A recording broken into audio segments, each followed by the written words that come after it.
మీరు వాచ్ పెట్టుకొచ్చారు కదా, ఎప్పుడు ఎవరు ఇచ్చారు సార్ అది వాచ్? ఇదా బన్నీ గారు ఇచ్చిందేనండి. మీ బర్త్డే సెలబ్రేట్ చేయడం ఏంటి సార్ ఆ బాండింగ్? రేరు నీ షాక్ అయిపోయాను. బన్నీ గారిది మీది అంత దగ్గరగా ట్రావెల్ అవడానికి రీజన్ ఏంటి? ఆయన అలౌ చేయడు. ఆర్య ఏమో బన్నీ గారి కెరీర్లో గేమ్ చేంజర్ అయింది, మీకేమో నేమ్ చేంజర్ అయింది. సర్ నేమ్ ఇచ్చింది. 100% లవ్కి పేరు వేసేటప్పుడు నేను ఆలోచించాను. ఇప్పుడు బన్నీ గారు ఏమన్నారు ఈ పేరు వినగానే? పుష్ప ముందు ఏమైనా డిస్కషన్ జరిగినాయి సార్? లేదండి, అసలు పుష్ప ఈ రెండు కథలో మీరే బన్నీ గారి దగ్గర తీసుకెళ్లారా? మనం చూసినప్పుడు ఏదైతే ఎంజాయ్ చేసామో అది డెఫినెట్గా థియేటర్లో ఎంజాయ్ చేస్తారు. ఎక్కడ తప్పింది సార్ క్యాలిక్యులేషన్? బన్నీ గారు కాకుండా వేరే వాళ్ళు ఎవరైనా చేసుంటే, నా పేరు సూర్య తర్వాత బన్నీ గారు ఈజ్ డిఫరెంట్. బన్నీ వాస్ అనే వ్యక్తిని పవన్ కళ్యాణ్ గారు పిలిచి ఆయన పిలవటం కాదు, అట్లాంటి మ్యాడ్ ఫ్యాన్. టోటల్ మీ ఫిల్మ్ జర్నీలో చూసుకుంటే వలెబల మగోడే నన్ను నిజంగా ఒక ప్రొడ్యూసర్గా బాగా నిలబెట్టి. మ్యారేజ్ ముందు ఎలా ఉండేవాళ్ళు బన్నీవాస్? ఇప్పుడు బన్నీ గారు కూడా మ్యారేజ్ అవ్వలేదు. ఇప్పుడు ఇండస్ట్రీ ఉన్న సిచ్యువేషన్స్లో చిన్న సినిమాలు బెటర్ అంటారా, పెద్ద సినిమాలు బెటర్ అంటారా? కథ దగ్గర, స్టోరీ దగ్గర చాలా జాగ్రత్తగా ఉండాలి. ఈరోజు ఏది తీసినా కూడా మనం ఒళ్ళు దగ్గర పెట్టి తీయడమే తప్పితే ఇరువరుట్లాగా మినిమం సేఫ్ అనేది లేదు. A22 ఎలా జరుగుతుంది, ఏం ఎక్స్పెక్ట్ చేస్తారు? సో దాని మోర్ డీటెయిల్స్ వాళ్ళు చెప్తారు, but it is coming in a very big. Hi hello viewers, welcome to the podcast with NTV. నేను తారక్. జనరల్గా సినిమా ఇండస్ట్రీ అనగానే ఎగ్జిబిటర్స్ ఉంటారు, డిస్ట్రిబ్యూటర్స్ ఉంటారు, అలాగే ప్రొడ్యూసర్స్ కూడా ఉంటారు. ఎవరి రంగంలో వాళ్ళు నిష్ణాతులుగా ఉంటారు అనమాట. బట్ ఒక వ్యక్తి మాత్రం ఎగ్జిబిటర్గా, ప్రొడ్యూసర్గా, అలాగే డిస్ట్రిబ్యూటర్గా తనదైన ముద్ర వేసుకున్నారు. అన్నిట్లో కూడా సక్సెస్ఫుల్గా కొనసాగుతున్నారు కూడా. Is none other than Bunny Vas. ఆయన మనతో ఉన్నారు, ఆయనతో మాట్లాడదాం. హలో బన్నీవాస్ గారు, నమస్తే సార్. నమస్తే అండి. Welcome to the podcast with NTV. First podcast. A sir, అయితే మీకు జనరల్గా చెప్పక్కర్లేదు, కొంతమంది ఏంటంటే ఏది అడిగినా కూడా అవునా, అలాగా, ఇలాగా అని చెప్తూ ఉంటారు. బట్ బన్నీవాస్ గారు ఏదన్నా కూడా నీతిగా నిజాయితీగా ప్రమాణం చేసిన చెప్పేస్తారు. కాబట్టి అన్నీ నిజాలే అందిద్దాం ఈ పాడ్కాస్ట్ ద్వారా. ఎందుకంటే ఇండస్ట్రీని ఒక ప్రొడ్యూసర్గా, ఒక డిస్ట్రిబ్యూటర్గా, ఒక ఎగ్జిబిటర్గా, దట్టు ఒక స్టార్ ఫ్యామిలీస్కి ఒక దగ్గరగా ఉంటూ వాళ్ళ కష్టాలు చూసిన వ్యక్తిగా మీకు అన్ని ఏరియాస్ మీకు టచ్ ఉన్నాయి. కాబట్టి నేను ఈ మాట అన్నాను. ఫస్ట్ బన్నీవాస్ అనే పేరులోనే ఉంది అసలు. సో మీరే పెట్టుకున్నారా, లేకపోతే ఎవరన్నా పిలవడంతో అలా బన్నీవాస్ అయిపోయింది? అది దిల్ రాజు గారు అండి. దిల్ రాజు గారు. మేము ఆర్య షూటింగ్ చేస్తున్నప్పుడు వాసు వర్మ, నేను ఇద్దరు ఉండేవాళ్ళం అండి. ఇద్దరు కూడా బాగా యూనిట్లో మెయిన్ మెంబర్స్. సో వాసు అని పిలిస్తే ఇద్దరం తిరిగేవాళ్ళం. అప్పుడు నుంచి దిల్ రాజు గారు ఏం మొదలెట్టారంటే నన్ను బన్నీవాసు అని పిలవడం మొదలెట్టారు. ఆయన ఆ వాసులు, ఇద్దరు వాసులు డిఫరెన్షియేట్ చేయడానికి. తర్వాత సుకుమార్ గారు మొదలెట్టారు అలా బన్నీవాస్ అని. ఇంకా అలా అలా అలా అలా ఆర్యలో పుట్టిన నేమ్ అటండి. అదే ఆర్య ఏమో బన్నీ గారి కెరీర్లో గేమ్ చేంజర్ అయింది, మీకేమో నేమ్ చేంజర్ అయింది. సర్ నేమ్ ఇచ్చింది. ఇంట్లో వాళ్ళు పెట్టిన పేరు వేరు ఇలా ఉండేది కదా. ఇప్పుడు మీ ప్రొడ్యూసర్గా కూడా మీ పేరు బన్నీవాస్ అని పడుతుంది కదా. అవునండి. ఫస్ట్ టైం టెక్నికల్గా కూడా బన్నీవాస్ అని మీరు వేసినప్పుడు ఇంటికాడ వాళ్ళు ఏమన్నారు? అంటే ఒకటండి, నాకు ఫస్ట్ నుంచి కూడా చిన్నప్పటి నుంచి కూడా వెరీ ఇండివిజువల్గానే వదిలేశారు. ఎప్పుడు కూడా రెస్ట్రిక్షన్స్ అయింది మా ఫాదర్ వైపు నుంచి కానీ పెద్ద ఎక్కువ ఉండదు. 100% లవ్కి పేరు వేసేటప్పుడు నేను ఆలోచించుకున్నాను. అంటే my original name is Uday Srinivas. ఆర్యాలో నాది ఉదయ్ శ్రీనివాస్ అనే పడుతుంది. ఓకే.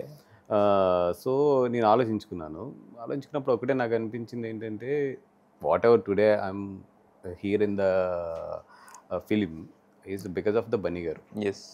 సో ఇంకా అంతకనే ఉంటుంది ఒక నాకు. సో ఓకే, నేను ఇంకా సినిమాలో ఉన్నంత కాలం ఉనికి, గుర్తింపు అన్ని కూడా బికాస్ ఆఫ్ ఆయన. ఫస్ట్ స్టార్టింగ్ ఆయనే కాబట్టి నాకు. సో నేను ఎంత ఎదిగినా ఏదైనా కూడా ఒక గ్రాటిట్యూడ్గా మాత్రం యాజ్ ఏ స్క్రీన్ నేమ్గా మాత్రం అది ఉంచేయాలనుకున్నాను. అందుకని అది ఉంచేసాను. మరి బన్నీ గారు ఏమన్నారు ఈ పేరు వినగానే? ఫస్ట్ ఇంకా ఆయనకి లైఫ్లో అలవాటు అయిపోయిందండి. ఇప్పుడు ఆయన ఎవరితో చెప్పేటప్పుడు కూడా మా వాసు అంటారు ఫస్ట్, తర్వాత అదే మన బన్నీవాస్ అంటారు. సో ఆయన కూడా అది అలవాటు అయితే. ఇప్పుడు ఆర్యకి ఉదయ్ శ్రీనివాస్ అని పడింది అన్నారు. ఆర్యకి ఏంటి సార్ మీ వర్క్ అసలు ఏంటి? ఆర్యకి ఏంటంటే ఫస్ట్లో అసలు యాక్చువల్లీ నాది, బన్నీ గారు, మారుతి మెయిన్ చెప్పాలంటే మీ ముగ్గురం కూడా. మారుతి నేను ఫస్ట్ ఫ్రెండ్స్. బన్నీ గారి కన్నా ఫస్ట్ నాకు మారుతి పరిచయం. సుధీర్ వర్మ డైరెక్టర్ ఉన్నాడు కదా, నేను, సుధీర్ వర్మ, మారుతి అందరం కూడా ఫ్రెండ్స్ మామూలుగా. ఓకే. మేము బేసికల్గా నేను మారుతి గారు ఏంటంటే ఆయన 2D యానిమేటర్, నేను వచ్చి 3D యానిమేటర్. ఆయన డిజ్వికిష్లో చేసేవారు, నేను పెంటాసాఫ్ట్లో నేర్చుకున్న తర్వాత నేను ఫ్రీలాన్సర్గా చేసేవాడిని. ఆ టైంలో బన్నీ గారు మారుతి గారి దగ్గరికి 2D యానిమేషన్ నేర్చుకోవడానికి వచ్చేవారు. ఓకే. ఇటు సైడ్ ఏమో నాకు వంశీ అని ఇంకో ఫ్రెండ్ ఉండేవాడు. వంశీ మళ్ళీ బన్నీ గారి బ్రదర్ బాబీ ఫ్రెండ్స్ మాట అండి. అట్లాగా ఫస్ట్ ఏంటంటే వంశీ ద్వారా నేను బాబీని కలిశాను. ఆయనకు ఒక వెబ్సైట్ చేయడానికి అని చెప్పి అప్పుడు ఏంటంటే 3D చేయడం కానీ HTML ఇవన్నీ కూడా చాలా తక్కువ పీపుల్ ఉండేవాళ్ళు. అవునవును. సో అట్లాగేంటంటే ఆయనకి వెబ్సైట్ చేయడానికి అని చెప్పి ఫస్ట్ ఆయనతో పరిచయం. ఆయన దగ్గర నుంచి జానీ సినిమాకి మారుతి గారు నేనే వెళ్ళి ఆ లోగో డిజైన్ జే అని ఉంటుంది కదా, దాని గురించి అని చెప్పి అరవింద్ గారు పిలిస్తే దాన్ని మర్చెంటైజ్ గురించి ఇట్ల గురించి డిజైన్ చేయమంటే దాని గురించి వెళ్ళామండి. అట్లాగా అరవింద్ గారి దగ్గర గీతార్స్లో జర్నీ స్టార్ట్ అయింది. స్టార్ట్ అయినప్పుడు మన బాబీ గారు ఒక రోజు పిలిచి, అప్పుడు బన్నీ గారు అలాగలా పరిచయం అవుతున్నారు. బట్ తనలో అప్పుడు కూడా ఎనర్జీ చాలా ఇదిగా ఉండేది. గంగోత్రి అప్పుడే రన్నింగ్లో ఉంది. సో ఇట్లాగా గంగోత్రి కరెక్ట్ రిలీజ్కి ఒక 4-5 మంత్స్ ముందు అనుకుంటా, ఇట్లాగా మా బ్రదర్కి అన్నీ చూసుకోవడానికి కావాలి, నేను ఈ పేరు సజెస్ట్ చేస్తున్నాను. అప్పుడు ఆల్రెడీ నేను పెంటాసాఫ్ట్లో గోయింగ్ గుడ్ అండ్ ఫ్రీలాన్సింగ్ చేసుకుంటూ బాగానే ఉన్నాను. సో అన్నప్పుడు ఎందుకో తెలీదు వీళ్ళు బాగున్నారు ఇద్దరు, ఎనర్జీ బాగుంది, వాళ్ళతో పాటు ఆ జర్నీ స్టార్ట్ అయిపోయింది. స్టార్ట్ అయిపోయి కథలు బన్నీ గారు ఏంటంటే ఫస్ట్ ఆయనతో పాటు కథలు వినిపించుకునేటప్పుడు నన్ను కూర్చోబెట్టేసుకునేవారు. అలా ఫస్ట్ నేను విన్నది ఏంటంటే బోయపాటి సీన్ గారు కదా భద్ర, నా లైఫ్లో ఫస్ట్ కదా నేను విన్నది భద్ర అయిన. దాని గురించి డిస్కషన్స్ జరుగుతున్నప్పుడు ఒక రోజు బన్నీ గారు వచ్చి అసలు రావడమే ఫుల్ ఒక మంచి ఎనర్జీలో వచ్చి, నేను ఒక కథ విన్నాను వాసు, అదిరిపోయింది, మామూలుగా లేదని ఆయన చెప్పడం మొదలు పెడితే నాకు నవ్వుతున్నాను. నెక్స్ట్ డే సుకుమార్ గారు, దిల్ రాజు గారు ఆఫీస్కి వచ్చారు, అరవింద్ గారు, నేను మొత్తం అందరూ కూడా కూర్చుని విన్నాం. కథ అయితే అదిరిపోయింది. అప్పుడు ఏంటంటే నాకు ఇంత జడ్జిమెంట్స్ ఇవన్నీ కూడా తెలియదు, విన్నాను బాగుంది అంతే. ఆర్య అప్పుడు ఏంటంటే ఆ కోఆర్డినేషన్కి బన్నీ గారికి దిల్ రాజు గారికి మధ్యలో కోఆర్డినేషన్కి నన్ను పెట్టారు అన్నమాట అరవింద్ గారు. అట్లాగే ఏంటంటే దిల్ రాజు గారు బాగా క్లోజ్ అవ్వడం, సుకుమార్ గారు బాగా క్లోజ్ అవ్వడం, వీళ్ళందరూ కోఆర్డినేట్ చేయడం, అట్లా యూనిట్లో one of the main member కింద ఆర్యా జర్నీలో పార్ట్ అయిపోయాం అన్నమాట. ఇంకా అక్కడ దాని తర్వాత ఇంకా రిలేషన్స్ అన్ని డెవలప్ అవ్వడం, ఆర్యా వెస్ట్ గోదావరి మళ్ళీ దిల్ రాజు గారు నన్నే చూసుకోమని చెప్పి చెప్పడం, అక్కడి నుంచి మొత్తం టోటల్ జర్నీ మారిపోయింది. బట్ దిల్ రాజు గారు ఒకసారి చెప్తూ అల్లు అరవింద్ గారు ఫైల్స్ పట్టుకుని ఇంకా ఆయనతో పాటు కార్లోంచి ఒక అతను దిగాడు, దిగితే మామూలుగా వచ్చాడు అనుకున్నాను, రైట్స్ కొన్నాడు, గోదావరి మామూలు కదన్నారు కదా. నాకు బాగా గుర్తండి, అంటే పాలకొల్లు హైర్ వేయడానికి కానీ బన్నీ గారు రికమెండ్ చేశారు, వాసుకి ఇవ్వండి హైర్ పాలకొల్లు అంటే, సరేనా అని చెప్పి అప్పుడు వేరే డిస్ట్రిబ్యూటర్ ఉండేవారు, ఆయన దగ్గరికి పంపిస్తే అతను చాలా ఎక్కువ చెప్పాడు రేటు. చెప్తే నేను మళ్ళీ వెనక్కి వచ్చాను దిల్ రాజు గారి దగ్గరికి. వస్తే అన్న ఇంత చెప్తున్నాడు, నువ్వు ఒక మాట చెప్పన్నా అంటే, రే ఓ పని చేయాలి, నువ్వు డిస్ట్రిక్ట్ చేసేసుకో అన్నాడు ఆయన. నాకు అప్పటికి నిజంగా అంత ఏం తెలియదు కూడా, అంత ఇంకా బిజినెస్ అంత నాలెడ్జ్ లేదు. అంటే టైం అంటారు చూసారా, అవునవును, అప్పుడులో డిస్ట్రిక్ట్ చేసుకుంటే నేను ఉన్నాను కదా వెనకాల, ఏదైనా తగ్గినా కూడా నేను చూసుకుంటానే, నువ్వు బిజినెస్ చేసి సరిపోతుంది అన్నారు. అంటే మీరు నంబరు 45 రూపీస్ అంత అడ్వాన్స్ ఇచ్చింది దానికి. అంటే లేచేటప్పుడు 45 రూపాయలు అడ్వాన్స్ ఇచ్చా. అంటే అది రాజన్ గ్రేట్ నిజంగా. అంటే ఆ రోజు నన్ను నమ్మడం కానీ, తను అప్పటికే పెద్ద ప్రొడ్యూసర్, ఆల్రెడీ డీల్ చేస్తున్నాడు, నవ్వుతూ 45 రూపాయలు తీసుకుని సరే తర్వాత పంపించి డబ్బులు అని చెప్పి 45 రూపీస్ తీసుకున్నాడు ఫస్ట్. దాని తర్వాత అసలు అందరికీ హైలైట్ ఏంటంటే, ఫస్ట్ నేను ఇచ్చిన డబ్బుల్లో చిరంజీవి గారు మిస్సెస్ సురేఖ్ గారు ఉంటారు కదా, ఆవిడ దగ్గర 5000 తీసుకున్నా ఫస్ట్. మీరు అంటే ఎర్న్ చేసిందా? అంటే ఆవిడ చేయి మంచిది అని చెప్పి ఫస్ట్ డబ్బులు అయ్యాయి నాకు డిస్ట్రిబ్యూషన్కి పెట్టుబడి కింద. 5000 ఇప్పటికీ ఇవ్వలేదు ఆవిడకి వెనక్కి. ఆవిడ దగ్గర తీసుకుని తర్వాత అరవింద్ గారు మిస్సెస్ వీళ్ళందరూ దగ్గర తీసుకుని మొత్తానికి కొంచెం అమౌంట్ తీసి అదే ఫస్ట్ అడ్వాన్స్ కింద దిల్ గారి తర్వాత పంపించాను అనమాట. అట్లా స్టార్ట్ అయింది ఆర్య నుంచి. మీకు అంటే ఫస్ట్ నుంచి మీ ఫ్యామిలీ కొంచెం వెల్ సెటిల్డ్, అంటే ఈ వీటిలోకి రావడానికి కానీ అని అంటే బై బోర్న్ అని చెప్పలేను కానీ, when I was in 9th year 10th year నుంచి నాన్నగారిది వ్యాపారం చాలా పెద్ద వ్యాపారం. వన్ ఆఫ్ ది లైక్ అక్కడ పాలకొల్లో నెంబర్ 1 నెంబర్ 2లోనే అంత కోకోనట్ బిజినెస్ చాలా బాగుండేది. నేను ఇంటర్మీడియట్కి వచ్చినప్పటికి హ్యాపీగా ఇంట్లో 2 కార్లు ఉండి, కాలేజ్కి ఎక్కడికి వెళ్ళినా కూడా వెరీ వెల్ సెటిల్డ్ అండ్ కథల్ని ఒక ఫ్యామిలీ. అయితే నేను పోస్ట్ గ్రాడ్యుయేషన్లో ఉండగా మా ఫాదర్ ఒక ఆయిల్ ఫ్యాక్టరీలో కొంచెం గట్టిగా దెబ్బతిన్నారు ఆయన. దెబ్బతిన్నప్పుడు మళ్ళీ షేక్ అయిపోయాం, షేక్ అయిపోయాం. దెన్ నేను అప్పుడు హైదరాబాద్ రావాల్సి వచ్చింది ఢిల్లీ నుంచి. హైదరాబాద్ వచ్చినప్పుడు వంశీ దగ్గర ఉన్నమాట అండి. Vamsi is used to take care of me. అక్కడే వీళ్ళందరూ పరిచయం అయ్యారు మొత్తం. Okay okay okay. అక్కడి నుంచి మళ్ళీ జర్నీ మారిపోయింది మొత్తం టోటల్. చాలా మంది చాలా ఫ్రెండ్షిప్స్ ఉంటాయి సార్ యాక్చువల్గా. చాలా మంది ఫ్రెండ్స్ ఉంటారు మనకి. మీరు చెప్పినట్టు మీకు కూడా చాలా మంది ఫ్రెండ్స్ ఉన్నారు. బట్ మన ఫ్రెండ్షిప్ కొంతమందితో మాత్రమే ఒక లెవెల్ దాటి చాలా దగ్గరగా ట్రావెల్ అవుతూ ఉంటుంది. సో బన్నీ గారిది మీది అంత దగ్గరగా ట్రావెల్ అవడానికి రీజన్ ఏంటి? రీజన్ ఆయన అలౌ చేయడమే. See, ఆయన నేను వచ్చినప్పటికీ he is already Allu Aravind son and Chiranjeevi గారి మేనల్లుడు. Yes. Already one of the very good and big family in Andhra Pradesh and అప్పుడు కంబైన్డ్ ఆంధ్రప్రదేశ్. పాలకొల్లే అవుతానికి కానీ మాకు ముందు పరిచయాలు అయితే ఏం లేవు. జస్ట్ నేను మారుతి ద్వారా అండ్ వీళ్ళ కామన్ ఫ్రెండ్స్ ద్వారానే ఆయనకి పరిచయం అయ్యాను. బట్ సమ్వేర్ ఏంటంటే ఆయనకి హెల్ప్ఫుల్గా ఉంటాను అని వాళ్ళ బ్రదర్ నన్ను పరిచయం చేస్తే ఇద్దరం జస్ట్ ఒక జర్నీ, ఒక ఫ్రెండ్షిప్గానే స్టార్ట్ అయ్యాము ఇద్దరం అంతే. But the way he allowed me, అంటే తనతో పాటు కూర్చోబెట్టుకోవడం కానీ లేదంటే తనతో పాటు ఇంకా ఈక్వల్గానే చూశాడు. ఏ రోజు కూడా నేను ఒక అప్పటికి కొంచెం మా నాన్నగారి పరిస్థితి అంత బాగోలేదు అప్పటికి. అసలు ఆ డిఫరెన్సియేషన్స్ కానీ ఏమీ లేవు. తనతో పాటు ఈక్వల్గానే, అంటే తన ఇంట్లోనే తన రూమే నా రూము, తన కారే నా కారు. అయినా కూడా అసలు ఏ రోజు కూడా ఎవరు ఏంటి అనే డిఫరెన్సియేషన్ అయితే మాత్రం ఎప్పుడు చూపించలేదు. ఇంకా అట్లాంటి మనిషి దగ్గర మనకు ఆటోమేటిక్గా ఒక బాండింగ్ వచ్చేస్తుంది. అండ్ నేనేంటంటే అవతల సైడ్ పడొచ్చినండి, అంటే ఒక లైఫ్ చూసి దాని తర్వాత కింద పడినప్పుడు ఎవరు ఎలా ఉంటారు ఏంటి, రిలేషన్స్లో కానీ ఫ్రెండ్షిప్స్లో కానీ ఎవరు మిగిలారు ఎవరు మిగలలేదని ఆల్రెడీ ఒక 1.5 year బాగా నలిగిపోయిన జర్నీ. ఆ స్మాల్ స్ట్రగుల్ కదండి. అంత జర్నీ, అంతమంది షేడ్స్, అంతమంది నెగిటివ్ షేడ్స్, కొంతమంది పాజిటివ్ షేడ్స్ ఇవన్నీ చూసి వచ్చిన తర్వాత ఒక మనిషి ఏమి పట్టించుకోకుండా నన్నులాగా వెల్కమ్ చేశాడు అండ్ ఈక్వాలిటీ ఇచ్చాడు. Because I know that side life also and I know the down life also. అసలు అదేమీ లేకుండా నన్ను ఒక మంచి లైఫ్ స్టైల్లో పెట్టాడు తీసుకెళ్ళి. అది ఏమీ కాదు, ఓ రిలేషన్స్ అంటే ఏమీ కాదు, జస్ట్ ఏంటంటే నచ్చాను ఫ్రెండ్షిప్ అంతే. అంటే మీలో ఆయన నచ్చిన క్వాలిటీ ఏంటి ఎప్పుడైనా చెప్పారా? ఒక్కసారి ఒక ఆయన అడిగారు, పెద్ద ఆయన. అంటే అప్పుడులో నాకేంటి ఇంగ్లీష్ కూడా అంత బాగా వచ్చేది కాదు. Because I Born and brought up and Palakollu area. తర్వాత వైజాగ్లో చదువుకున్నాను, తర్వాత ఢిల్లీ వెళ్ళాను. కానీ ఇంగ్లీష్ అంత బాగా వచ్చేది కాదు ఫస్ట్లో. ఇప్పటికీ రాదు అనుకోండి, ఇప్పుడు కూడా మేనేజ్ చేస్తా. అప్పుడు నువ్వు ఎదిగేటప్పుడు కొంచెం కమ్యూనికేషన్ స్కిల్స్ కానీ ఇవన్నీ కూడా బాగుండాలి కదా. కమ్యూనికేషన్ స్కిల్ ఇతనికి లేదు, ఎట్లాగా అని అడిగితే కామన్ సెన్స్ ఉందంటే సరిపోద్ది అన్నాడు బన్నీ గారు. That is the biggest statement from his word. అది జరిగి కూడా ఇది ఇంచుమించు 20 years పైన అవుతుంది. బట్ స్టిల్ నాకు బాగా గుర్తొచ్చింది ఏంటంటే ఆ రోజు అంటే నేను ఫంక్ అయిపోయాను. ఆయన అలాగా స్ట్రైట్గా నా ముఖం మీద చెప్తే he doesn't even have the communication skill అని చెప్తున్నప్పుడు హీ సింప్లీ సెడ్ లైక్, నాకు తెలుసు అంటే కమ్యూనికేషన్ స్కిల్ లేదు, but he has a common sense, that is enough for me. Great great. There అక్కడి నుంచి అంటే అది ఒక్క ఇన్సిడెంట్ అని కాదండి, there are lot of incidents. అంటే చాలా సందర్భాల్లో నిలబడ్డాడు.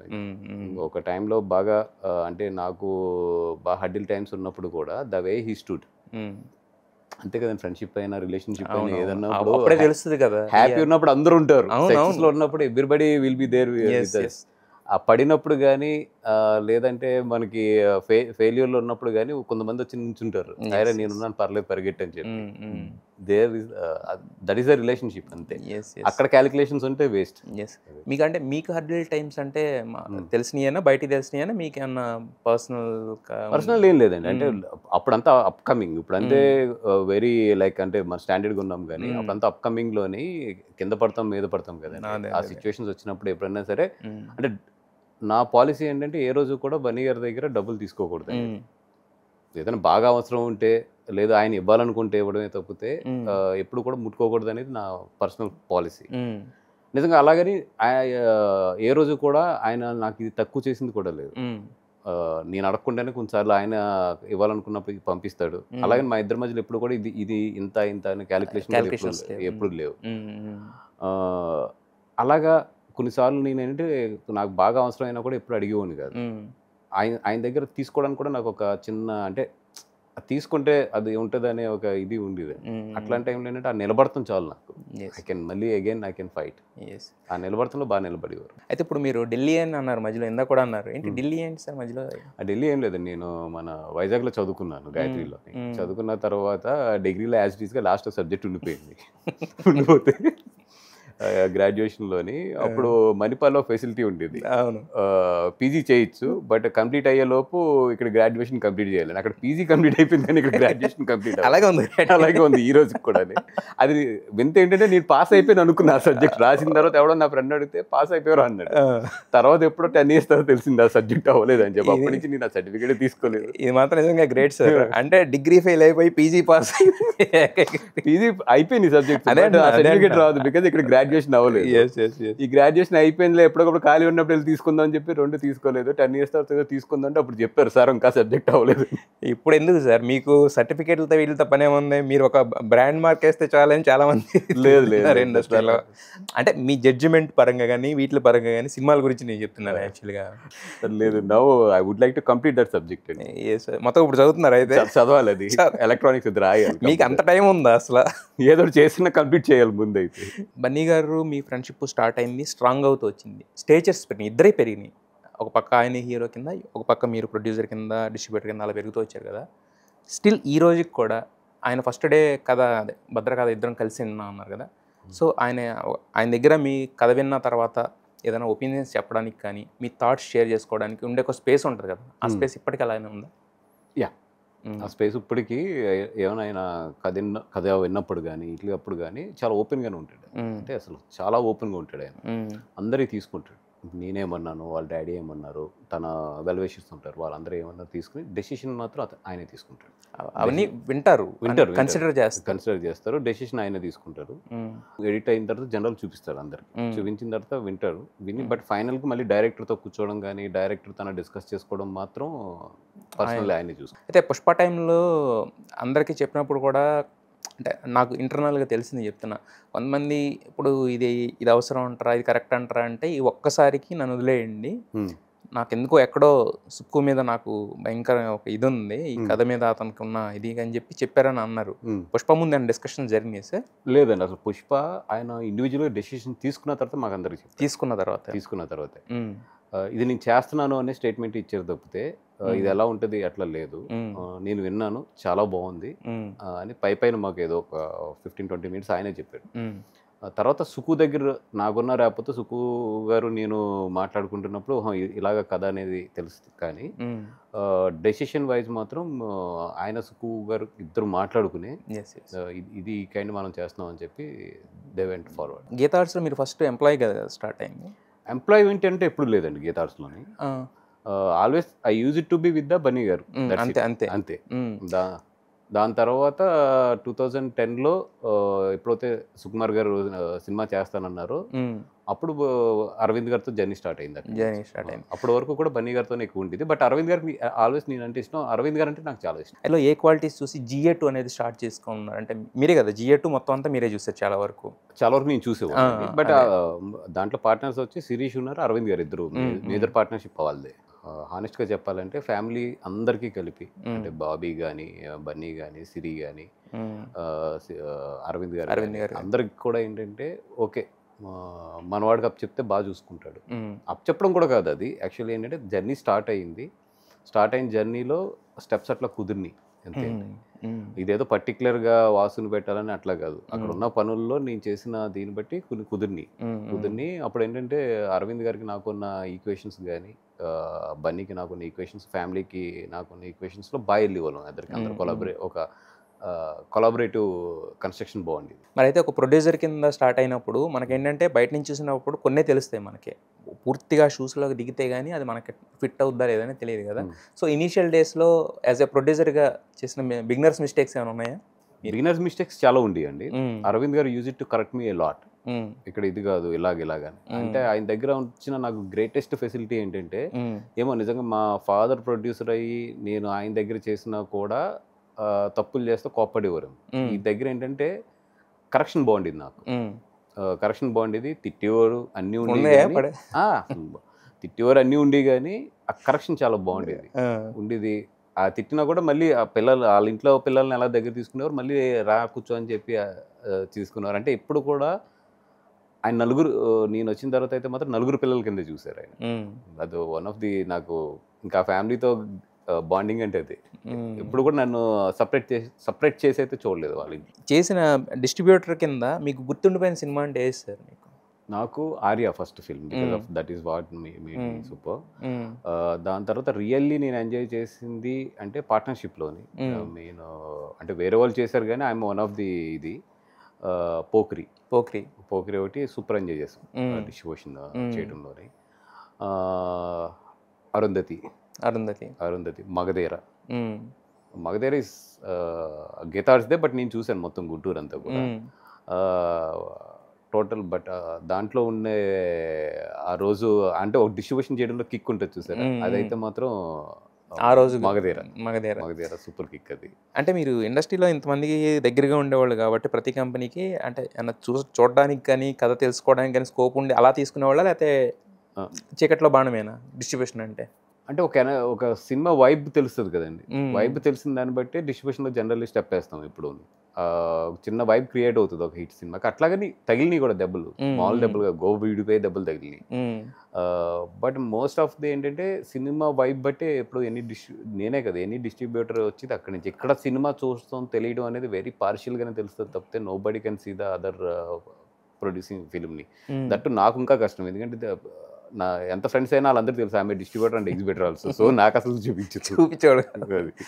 మీది ప్రొడక్షన్ అనేసరికి ఏంటంటే ఎక్కువగా మీది వినిపించిన పేర్లు ఏంటంటే సరైనోడు టైంలో ఒకటి, తర్వాత నా పేరు సూర్య, నా ఇల్లు ఇండియా టైంలో వినిపించింది. ఈ రెండు కథలు మీరే బన్నీ గారి దగ్గర తీసుకెళ్లారా? లేదండి, సరైనోడు వచ్చి బోయపాటి గారు, అంటే బికాస్ బోయపాటి గారు is one of our Bunny గారు బాగా ఇష్టమైన వ్యక్తి ఆయన. ఓకే. సో ఆయన కథ చెప్పారు ఒక 2 years బ్యాకే చెప్పారు. అది సరైనోడు స్టార్టింగ్కి ఒక 3 years బ్యాకే చెప్పారు. తర్వాత మధ్యలో ఇంకో సినిమా కూడా చేశారు ఆయన. చేసినా కూడా ఆ కథ బాగా నచ్చి మళ్ళీ బోయపాటి గారిని ఆయనే పిలిచారు. సార్ ఈ కథ మనం చేసేద్దాము అన్నప్పుడు అప్పుడు నాకు వినిపించి గీతార్స్లో ఏంటంటే చాలా అంటే పెద్ద ప్రొడక్షన్ ఆఫ్టర్ మగధీర తర్వాత అది. సో అప్పటికి నేను కూడా మొత్తం ప్రొడక్షన్లో ఆరితేరు ఉన్నప్పటికీ అరవింద్ గారు ఏంటంటే ఇంకా కంప్లీట్గా నేను అండ్ అశోక్ గారు ఉండేవారు. అశోక్ గారు ఇద్దరు కూడా హ్యాండిల్ చేయండి అని చెప్పి ఆయన మొత్తం పైనుండి అంతా చూసుకునేవారు టోటల్. దానివల్ల ఏంటంటే 100% ఎవ్రీడే షూటింగ్కి వెళ్తాం కానీ హ్యాండ్లింగ్ కానీ అంతా కూడా చేసాం. అప్పటికి నేను 100%లో ఇవన్నీ కూడా తీసేస్తున్నాను. సో ఆయన కూడా నమ్మకంగా అంత పెద్ద ప్రొడక్షన్ అయినా కూడా దాన్ని చెప్తే దట్ నిజంగా మంచి one of the biggest grocery అప్పుల్లో బ్లాక్ బస్టర్. బట్ కాకపోతే ఇప్పుడంటే సార్ సినిమా ఏంటంటే మార్నింగ్ షోతోనే డిసైడ్ చేసేస్తున్నారు సోషల్ మీడియా ఇదంతా పెరిగిన తర్వాత. అప్పట్లో ఏంటంటే కొంచెం గ్యాప్ ఉండేది, అంటే ఒక 1 week 2 weeks తర్వాత కూడా టాక్ చేంజ్ అవ్వడం అనేది. బట్ ఫస్ట్ డిబేట్ టాక్ కదా, బట్ మరి మీకేమనిపించింది first day 1 or 2 days? Commercial సినిమాస్కి ఎప్పుడు అది ఉంటుంది, బికాస్ కమర్షియల్ సినిమాస్ అనేది హైదరాబాద్లో వేరు,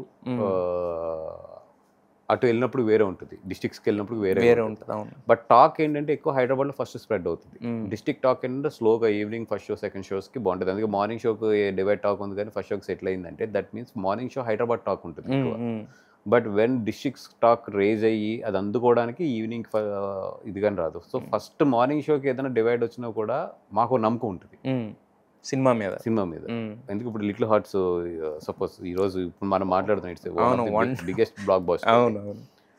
ఇది ఒక 5 days ముందు ప్రివ్యూ వేసిన రోజున కంగారు పెట్టారు జనాలు. కంగారు పెట్టినా కూడా నాకు వంశీకి ఉన్న గట్ ఫీలింగ్స్ ఏంటంటే మనం చూసినప్పుడు ఏదైతే ఎంజాయ్ చేసామో అది డెఫినెట్గా థియేటర్లో ఎంజాయ్ చేస్తారు. సో వాళ్ళు ఇచ్చిన సజెషన్స్ కొన్ని నచ్చినాయి, ఆ సజెషన్ తీసుకుని దాన్ని కరెక్ట్ చేసాం. ఇమీడియట్లీ కాపీని కరెక్ట్ చేశారు, డైరెక్టర్ కరెక్ట్ చేశాడు ఇమీడియట్లీ. చిన్న అవి కూడా చాలా మైనర్, అది అసలు చేసినా చేయకపోయినా కూడా బాగా డిఫరెన్స్ రాదు. బట్ అప్పటికి మా డైరెక్టర్ నచ్చినాయి, అవి నచ్చి ఆయన చేశాడు. ఛాన్స్ కదా అతనికి ఎందుకు కరెక్ట్ అనిపించింది ఆయన చేశాడు. బట్ 5 days ముందు కూడా అట్లా వచ్చింది. బట్ ఏంటంటే మనకంటూ ఒక కాన్ఫిడెన్స్ ఉంటుంది ఒక సినిమా ఇది రైట్ ఆర్ రాంగ్ అనేది, అది మాత్రం కొంచెం వెయిట్ చేస్తాం. కొన్ని ఏంటంటే రిలీజ్ ముందే మనకు అర్థమైపోతాయి, అటు గురించి పెద్ద వెయిట్ చేయం. మ్యాట్నీకే ఓకే సర్దుకుని ఆఫీస్ సర్దుకుని పిల్లల్ని తీసుకుని ఏదన్నా బయటికి వెళ్ళి ఒక 4 రోజులు మర్చిపోయి వెనక్కి రావడమే తప్పితే బట్ ఆ హిట్ ఆర్ ఫ్లాప్ అనేది మాత్రం ఓపిక ఉంటుంది.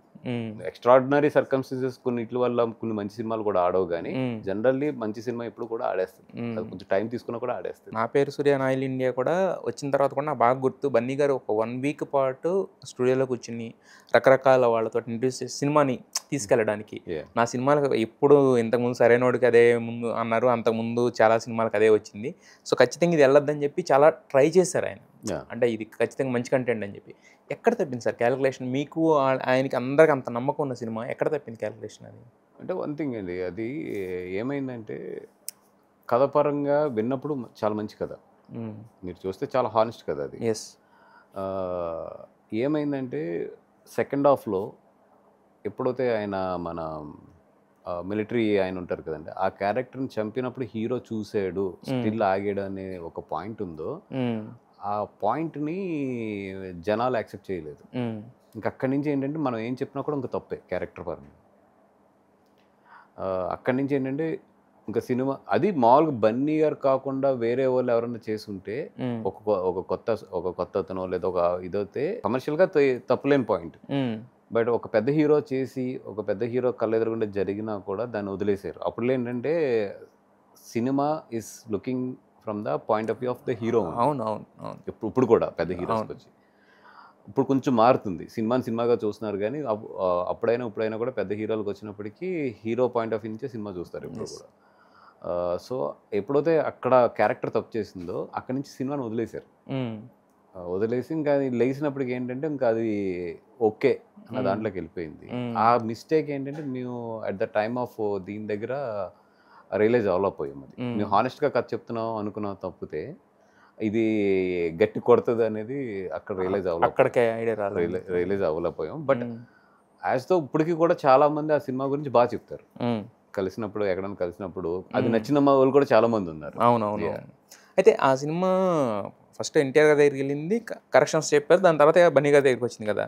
ఆ కరెక్షన్స్ ఆయన ఫుల్ఫిల్ చేశారు ఇక్కడికి వచ్చిన తర్వాత? యాజ్ ఇట్ ఈస్గా తెలియదు, హానెస్ట్గా అసలు మీరు చెప్పే వరకు కూడా ఈ విషయం నాకు తెలియదు. అసలు ఎప్పుడు మాకు డిస్కషన్ కూడా రాలేదు.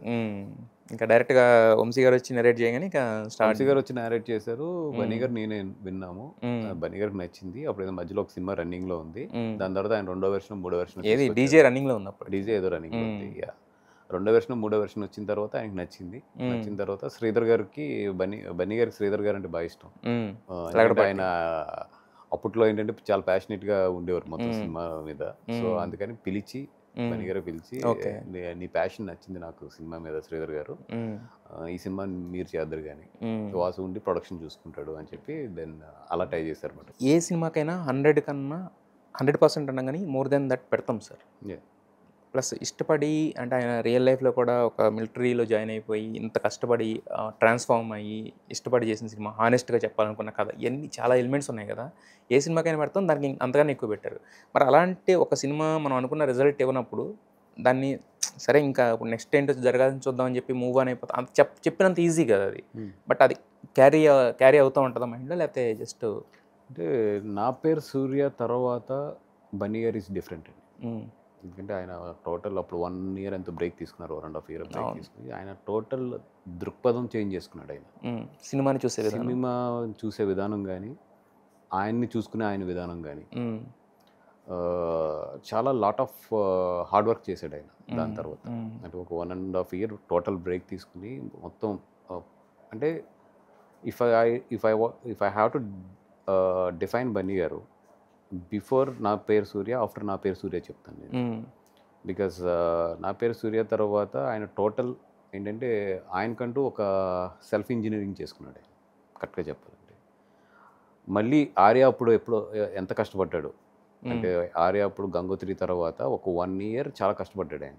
అంటే ట్రాన్స్ఫర్మేషన్ ఆఫ్ అల్లు అర్జున్ ఈ started at the between Gangotri and Arya.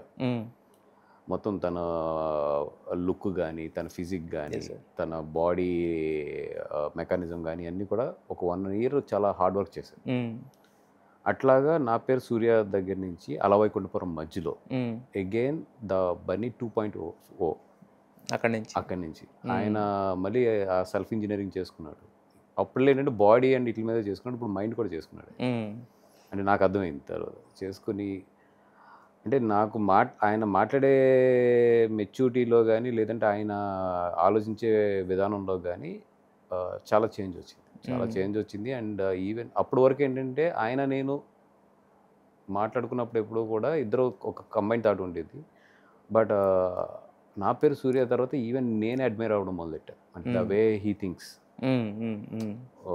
తను ఒక డెసిషన్ తీసుకున్నప్పుడు కానీ తను ఆలోచించే విధానం కానీ, అంటే ఒక విషయం మాట్లాడాడంటే అంత ఈజీగా మాట్లాడు. ఇప్పుడు ఒక పని చేశాడంటే అంత ఈజీగా చేయడు. ఆయన ఇప్పుడు చాలా డీప్గానే ఆలోచించేస్తాడు.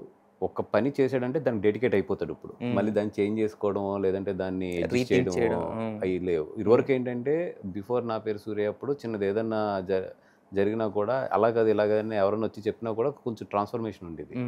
బట్ ఇప్పుడు ఏంటంటే తప్పు చేసినా రైట్ చేసినా కూడా నేను తప్పు చేస్తే ఎస్ తప్పు, రైట్ చేస్తే రైట్. తన తప్పుని రైట్ అన్న ఒప్పుకోడు, తన రైట్ని ఎవరన్నా తప్పు అన్నా కూడా ఒప్పుకోరు.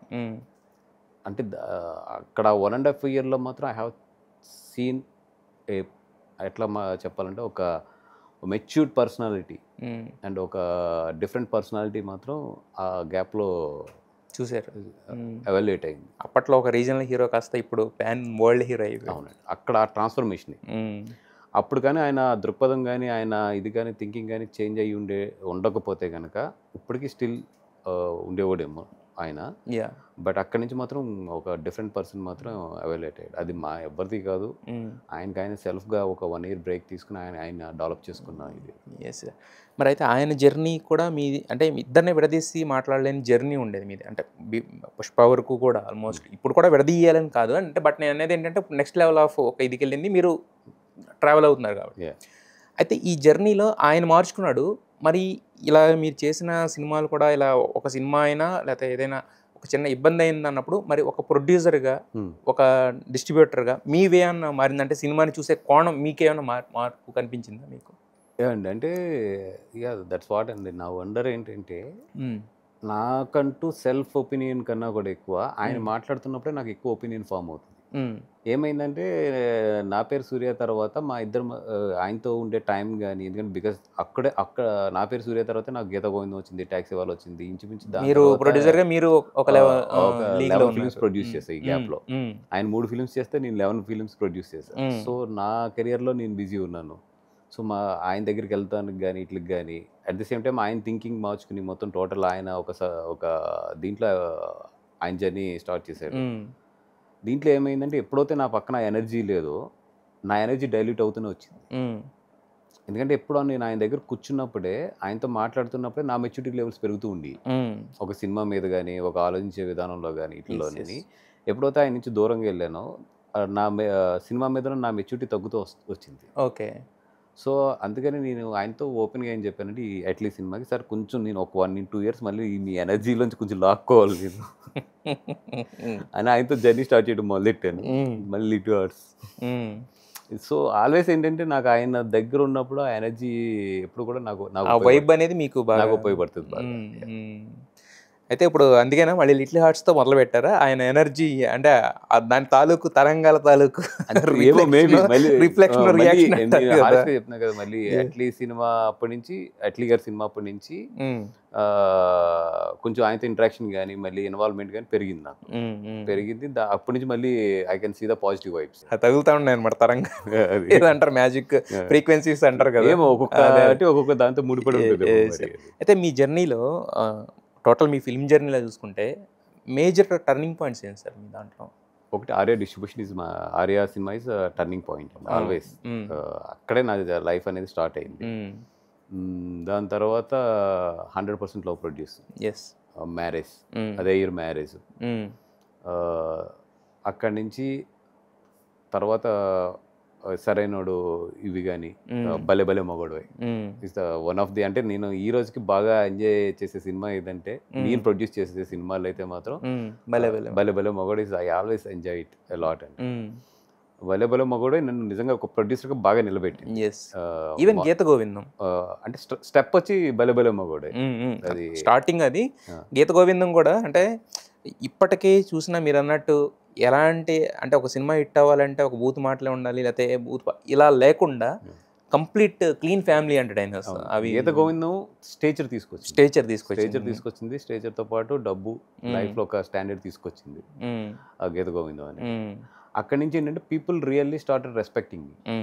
అక్కడి నుంచి ఆఫీసులో అంటే ఓవరాల్ నేను ఎక్కడికి వెళ్ళినా కూడా నన్ను చూసే విధానం మారింది అయితే గీత గోవిందం దగ్గర నుంచి మారింది. అక్కడి నుంచి ఒక రెస్పెక్ట్ కానీ ఈ కానీ వచ్చింది. సో ఈ 3 are the major milestones అంటే పర్సనల్ లైఫ్లో అయితే మ్యారేజ్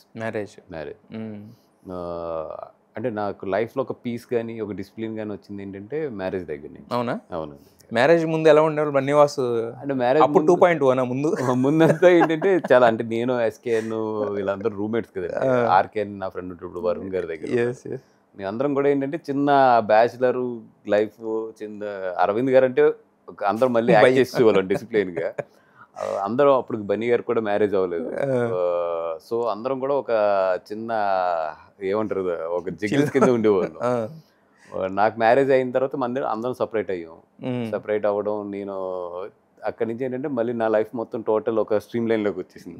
అంటే బన్నీవాసు గారు చూడడానికి అవడానికి ప్రొడ్యూసర్ డిస్ట్రిబ్యూటర్ అయినా చూడడానికి ఒక చిన్న కళగా ఉంటుంది ఫేస్.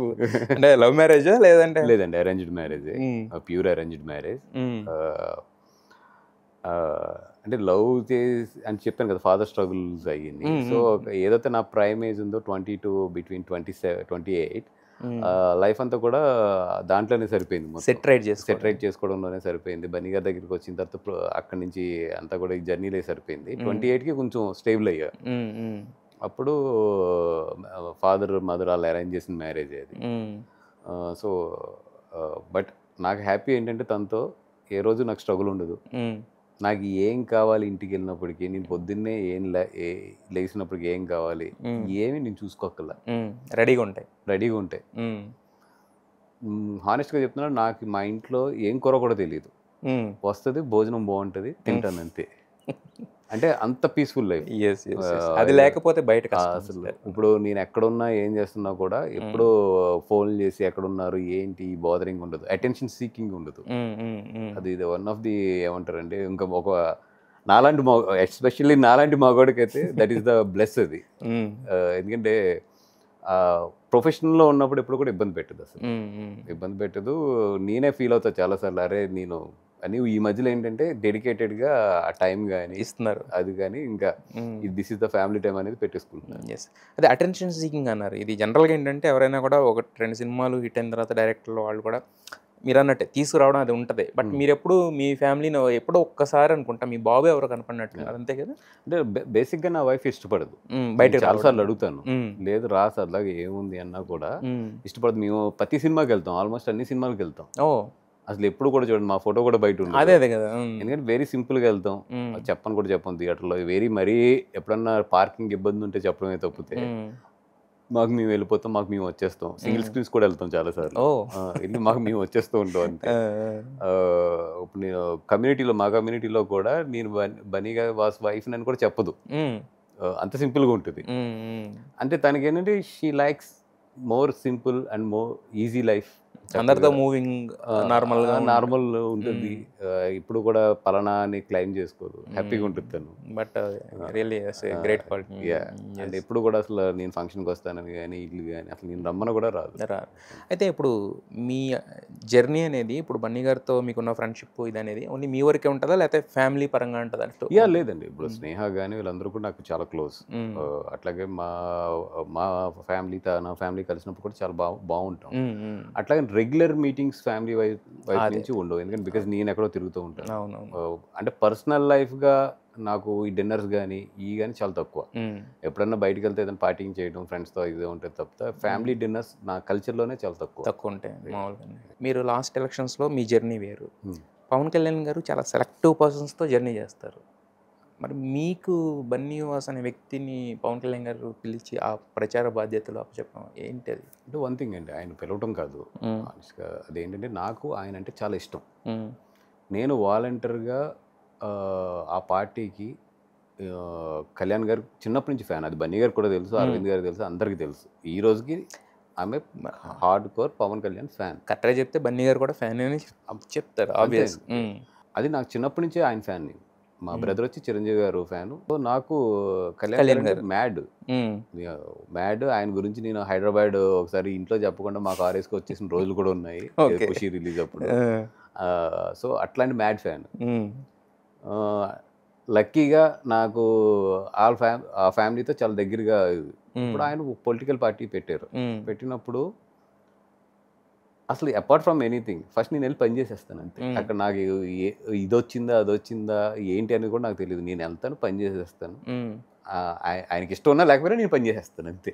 బట్ కాకపోతే అదే సార్ అంటాం, ఆయన చాలా సెలెక్టివ్గా ఒక మైండ్ సెట్ ఉన్న వాళ్ళని రాణిస్తారు కదా. అక్కడ ఏంటంటే ప్రచార బాధ్యతలు అప్పచెప్పడానికి మెయిన్ కారణం ఏంటంటే పబ్లిసిటీలో మాకు రోజు చేసే పని మేము అది. ఓకే. ఎవ్రీడే చేసే పని. సో వీడికి ఆల్రెడీ ఎక్స్పీరియన్స్ ఉంది అండ్ అందరూ వీటిలో తెలిసిన వాళ్ళు అండ్ ఆయన కొంచెం కమ్యూనికేషన్ ఈజీగా ఉండగలిగిన మనిషిని. అందుకని ఆ బాధ్యత అప్పచెప్పారు. నాతో పాటు హరిప్రసాద్ గారు అందరూ కూడా సీనియర్స్ ఉండేవారండి. సీనియర్స్ ఉంటే వాళ్ళందరూ కూడా గైడ్ చేసేవారు మాకు. చేస్తే దాని ఏదైతే గ్రౌండ్ ఆపరేషన్స్ ఉండేదో అది అంతా కూడా నేను చేసి పెట్టేవాడిని ఎలక్షన్. ఇప్పుడు ఎలక్షన్ అయిపోయింది, మళ్ళీ నా సినిమాలు నేను చేసుకుంటాను. మళ్ళీ 1 year బిఫోర్ ఎలక్షన్ 100% వెళ్తాను. ఇట్లా ఆయన పని చేస్తాను. నాకు మోర్ దెన్ పొలిటికల్ ఇది కన్నా కూడా ఆయనతో ట్రావెల్ ఆయన దగ్గర ఉంటే అదొక ఫ్యాన్ బాయ్ అంతే. మరి ఈ ట్రావెల్లో ఎలా అనిపించేది మీకు? అంటే ఇప్పుడు ఒకప్పుడు మ్యాడ్ ఆయన కలవడానికి ఆర్ఎస్కి వచ్చిన వ్యక్తి ఇప్పుడు ఆయనతో మీటింగ్స్ సరే ఇలా ఉంటది కదా, ఆయనతో ఎక్స్ప్లెయిన్ చేయడం. జల్సాకి అరవింద్ గారు నన్ను తీసుకెళ్లి ప్రొడక్షన్ నువ్వు చూద్దాగాని అని చెప్పారండి. ఫస్ట్ టైం ఆయన కలిసాను ఇక్కడ ఫిల్మ్ నగర్ టెంపుల్లోనే కలిసాను. ఆయన బాగా గుర్తు నాకు. అప్పటి వరకు కళ్యాణ్ గారిని కలవలేదు. ఫస్ట్ టైం ఫిల్మ్ నగర్ టెంపుల్లోనే కలిసాను. కలిసినప్పుడే నాకు నించోలేకపోయాను ఆయన దగ్గర. అంటే ఆయన షేక్ హ్యాండ్ ఇవ్వడానికి కూడా నాకు ధైర్యం సరిపోక ఒక 5 రోజులు 6 రోజుల తర్వాత అరవింద్ గారి దగ్గరికి వెళ్ళి సార్ ఏమనుకోద్దు నేను చేయలేనండి, నా వల్ల కాదు. అదేంటయ్యా ఇంతకన్నా మంచి ఛాన్స్ లేదు సార్, నాకు తెలుసు సార్. ఒక్క తప్పు నేను చేసిన ఆయన దగ్గర ఇదవటం కూడా కాదు, నాకు చిన్న షేక్ వస్తుంది సార్ ఇక్కడ ఇది ఒకటి నన్ను వదిలేసేయండి అని చెప్పి పారిపోయాను అక్కడి నుంచి. అంత కరెంట్ వైబ్రేషన్ ఉంటుంది ఆయన. ఇప్పుడు ఈ జర్నీలో ఆయనకి కలవడం, ఎక్స్ప్లెయిన్ చేయడం ఇవన్నీ చేసినప్పుడు ఎలా ఉండేది అది? కొన్నిసార్లు బాగా ఇష్టపడతారు, కొన్నిసార్లు తిడతారు. ఆయనతో తిట్టించుకోవడానికి కూడా నాకు హ్యాపీ. ఎందుకంటే తిడతారు ఆయన, గట్టిగా తిడతారు, మామూలుగా తిట్టరు. ఆయన తిట్టినా కూడా నాకు హ్యాపీ. ఎందుకంటే ఆ 10 నిమిషాలు 15 నిమిషాలు ఆయన ఎదురుగుండా ఉంటున్నాను నేను. ఆయన నన్ను తిడుతుంటే నేను ఆయన చూస్తూ ఉంటాను. ఓకే, హీఈస్ మై హీరో అనేది. అసలు ఆయన నన్ను దగ్గర తీసుకున్నా తిట్టినా కూడా నా విషయం నాకైతే ఫరక్ పడదు. I'm always is greatest fan. ఆయన సమక్షంలో నాకు ఆయన తిట్టినా ఏం చేసినా కూడా ఆయన సమక్షంలో ఉన్నాను అంతే ఆలోచిస్తాను. సినిమాలు వేరు, రాజకీయాలు వేరు సార్.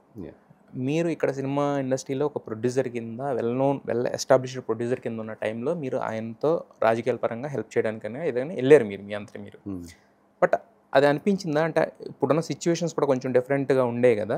లేదండి, అంటే I'm always very clear. Election అయిపోయిన తర్వాత మళ్ళీ I have to come back. అంటే కొంతమంది నమ్మలేదు నేను చెప్పినప్పుడు కూడా. లేదు నేను వెళ్ళి మళ్ళీ సినిమాలు చేసుకుంటానంటే అబ్బాయి వన్స్ పవర్ వచ్చిన తర్వాత అది చాలా ఇష్టం ఉంటుంది అది అన్నారు. కానీ నేను ఎలక్షన్ అయిపోయిన తర్వాత హార్డ్లీ కళ్యాణ్ గారిని 2 సార్లే కలిసాను. ఎందుకంటే నాకు ఇష్టమైన వ్యక్తికి నేను పనిచేశాను, రైట్ టైంలో ఉపయోగపడ్డాను, మళ్ళీ బ్యాక్ వచ్చాను, నా సినిమాలు నేను చేసుకున్నాను. నిజంగా ఏదైనా బాధ్యత అప్పచెప్పారు. ఇప్పుడు కింద పార్టీలో ఉంటారు, ఆయన వరకు అవసరం లేదు. కింద ఎవరన్నా ఏమండి ఇది కొంచెం ఇది చూడండి అంటే డెఫినెట్గా నేను చూసి పెడతాను. బట్ నా ప్రైమ్ వచ్చి మాత్రం ఫిల్మ్. ఎందుకంటే నా ఏజ్కి కానీ నాకున్న మెచ్యూరిటీకి కానీ అప్పుడే పాలిటిక్స్లోకి వెళ్ళి అక్కడ ఏదో రాజకీయం చేసే అంత మెచ్యూరిటీ రాజకీయ పరంగా అయితే నాకు లేదు. ఇప్పుడు సినిమాలో ఉన్నంత మెచ్యూరిటీ నాకు రాజకీయంగా ఉండదు. అది రావాలి. కొన్నిసార్లు ఆయన ఏ దృక్పథంతో ఆలోచిస్తున్నాడో, ఆయన ఏమనుకుంటున్నాడో అది తెలుసుకోవాలంటేనే చాలా టైం పడుతుంది. అంటే ఆ మెచ్యూరిటీ లెవెల్కి ఇంకా నేను రాలేదు.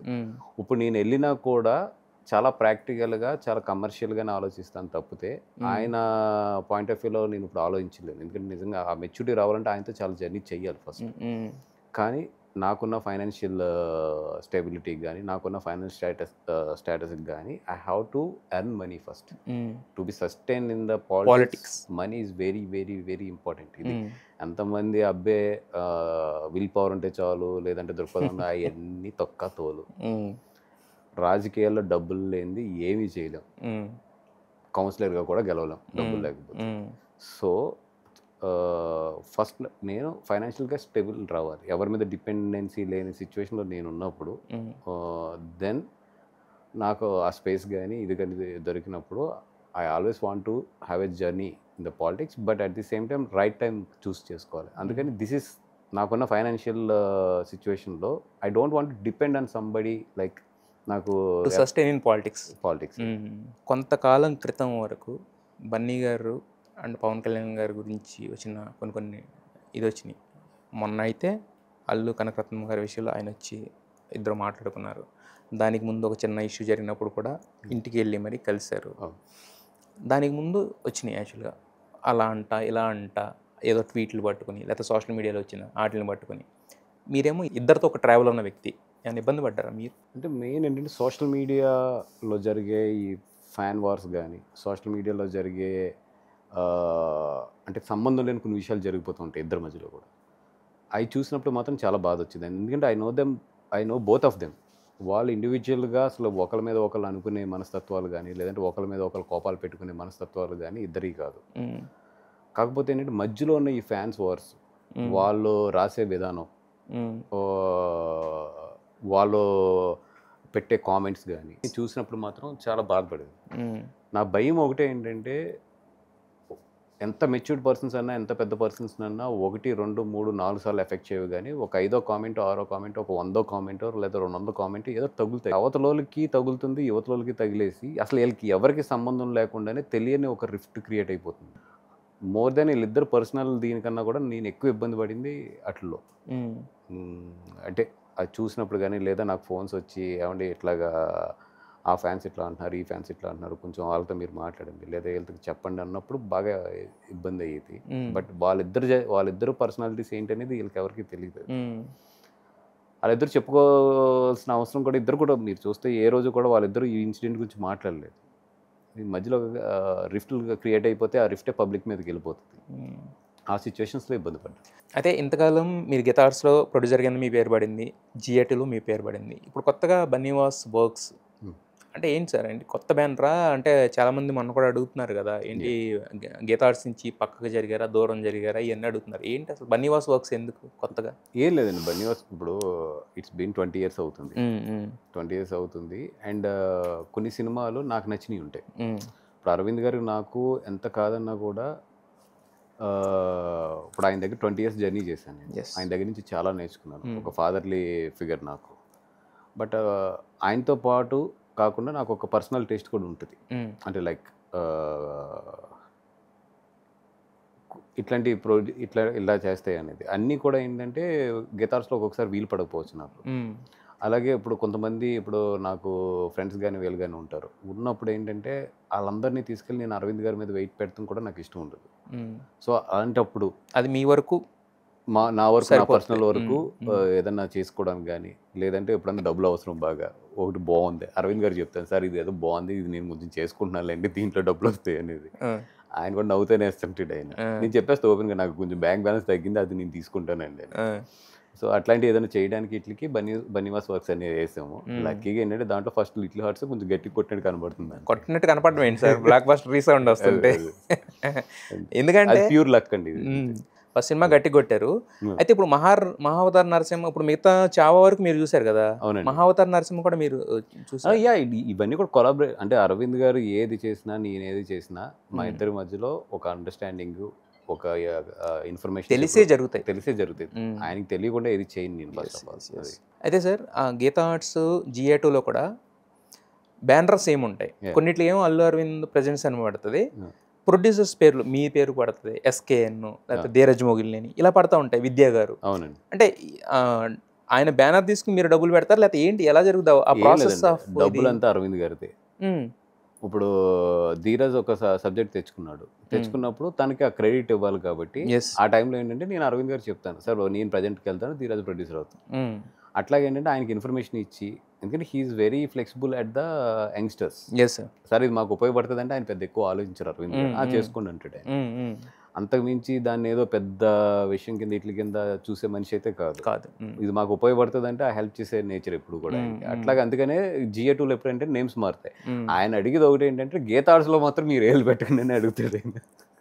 అక్కడ వరకే తప్పితే అది కూడా మన తండేలకి ప్రొడ్యూసర్ వేసారు. గీతా ఆర్ట్స్లో ఫస్ట్ 100% ఒక ప్రొడ్యూసర్ కింద పడింది, మళ్ళీ తండేలకు పడింది. అట్లాగా ఒక ఏమంటారంటే ఒక ప్రెస్టీజియస్ సబ్జెక్ట్ వచ్చినప్పుడు లేదంటే ఒక పెద్ద సబ్జెక్ట్ మోర్ దెన్ 50 crores అట్లాగా బడ్జెట్ అవుతున్నప్పుడు జనరల్ ఏంటంటే అది బిగ్ బ్యానర్ గీతార్ట్స్ బ్యానర్కి వెళ్తాము. అండ్ ఫర్దర్గా కూడా ఏంటంటే ఎక్కువ గీతార్ట్స్ని ఇది చేయాలనేది మా అందరికీ కూడా ఇది, ఎందుకంటే that is our home banner. అందుకని అరవింద్ గారు ఎప్పుడైతే గీతార్ట్స్లో అది పెట్టు బట్ ప్రొడ్యూసర్గా నువ్వు అంటే ఉన్నారు, ఐ ఫెల్ట్ వెరీ హ్యాపీ. ఇప్పుడు మీరు వాచ్ పెట్టుకొచ్చారు కదా, ఎప్పుడు ఎవరు ఇచ్చారు సార్ అది వాచ్? ఇదా బన్నీ గారు ఇచ్చిందేనండి ఇది. ఆయన కొనిచ్చిన వాచ్ ఇది.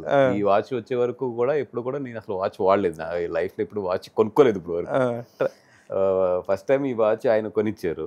ఎప్పుడు, ఎన్నేళ్ళ క్రితం? ఇది అలవైకుంఠపురం రిలీజ్ అయిన తర్వాత అప్పుడు అందరికీ ఇచ్చారు ఆయన గిఫ్ట్లు.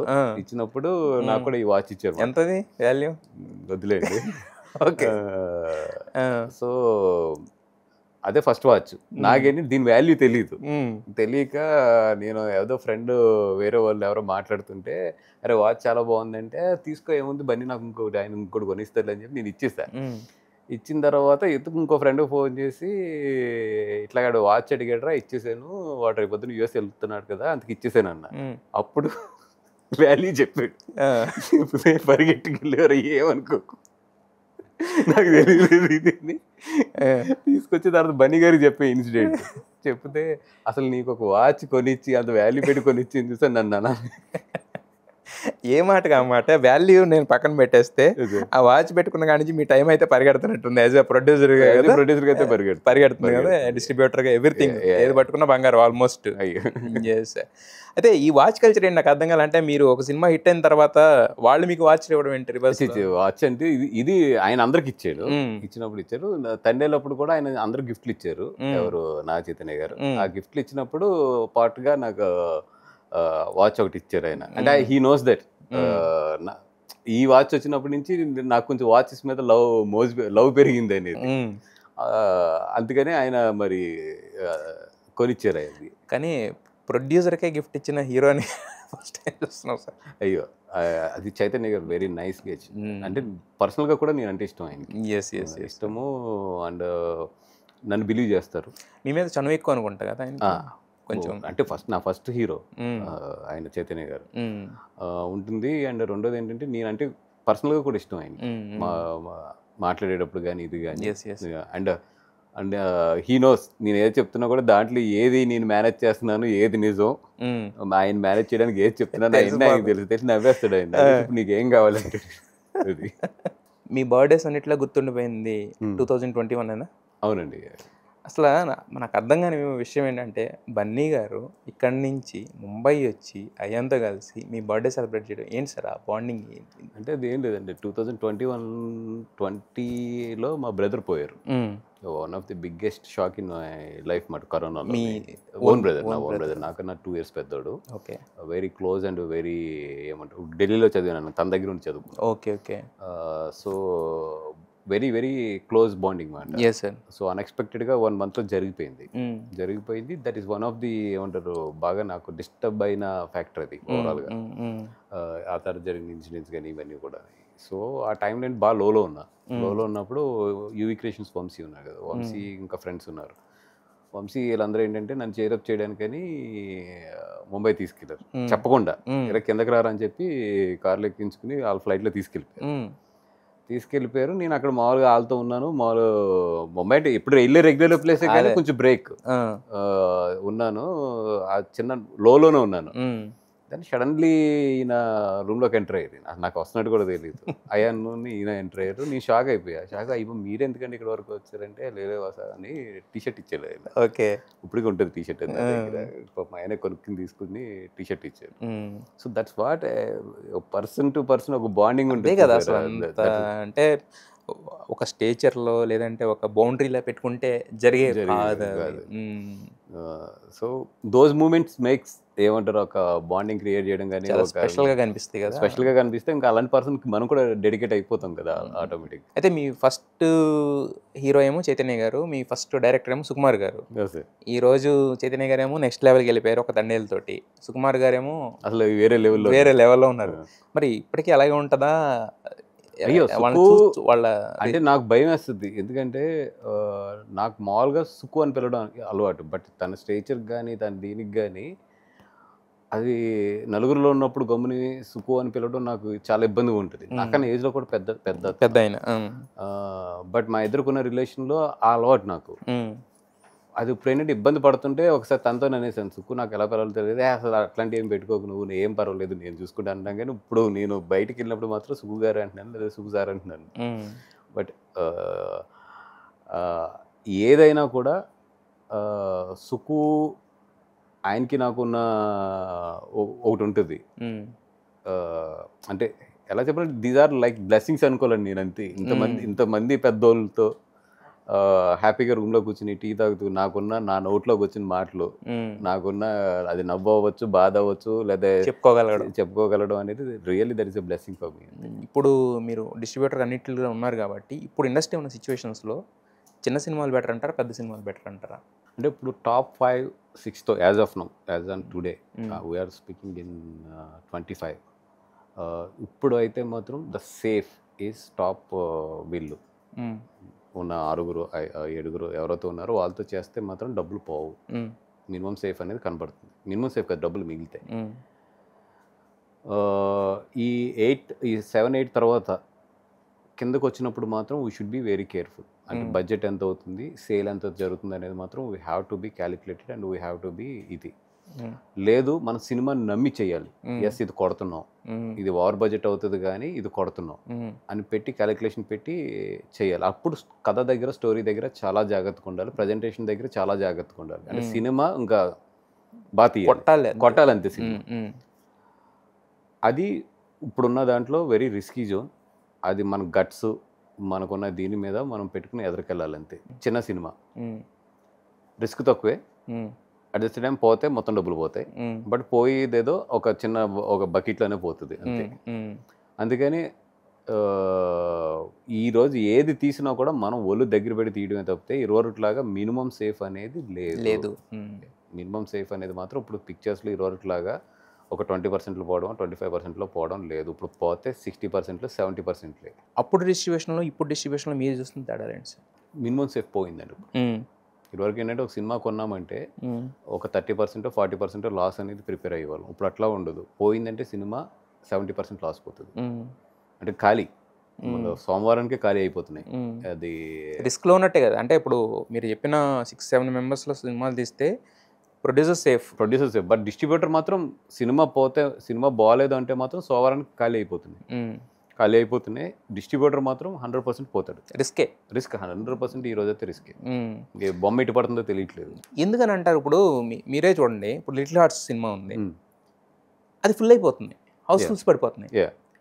మీరు అన్నట్టు కొన్ని బాగున్నాయని టాక్ వచ్చిన సినిమాలు కూడా అట్లా. అంటే ఏంటి ఆడియన్స్ మైండ్ ఏంటి? ఏం లేదండి, ఆడియన్స్కి ఏంటంటే చాలా బాగుందని వెళ్ళాలి. ఇప్పుడు లిటిల్ హార్ట్స్ ఉంటే అదిరిపోయిందని వెళ్ళింది. బ్లాక్ బస్టర్ అంటే వాడు వచ్చేస్తున్నాడు ఎక్సైట్మెంట్లో, బాగానే ఉంది. ఆ బాగానే ఉంది కదా, ఓటీటీలో చూద్దాం అంతే.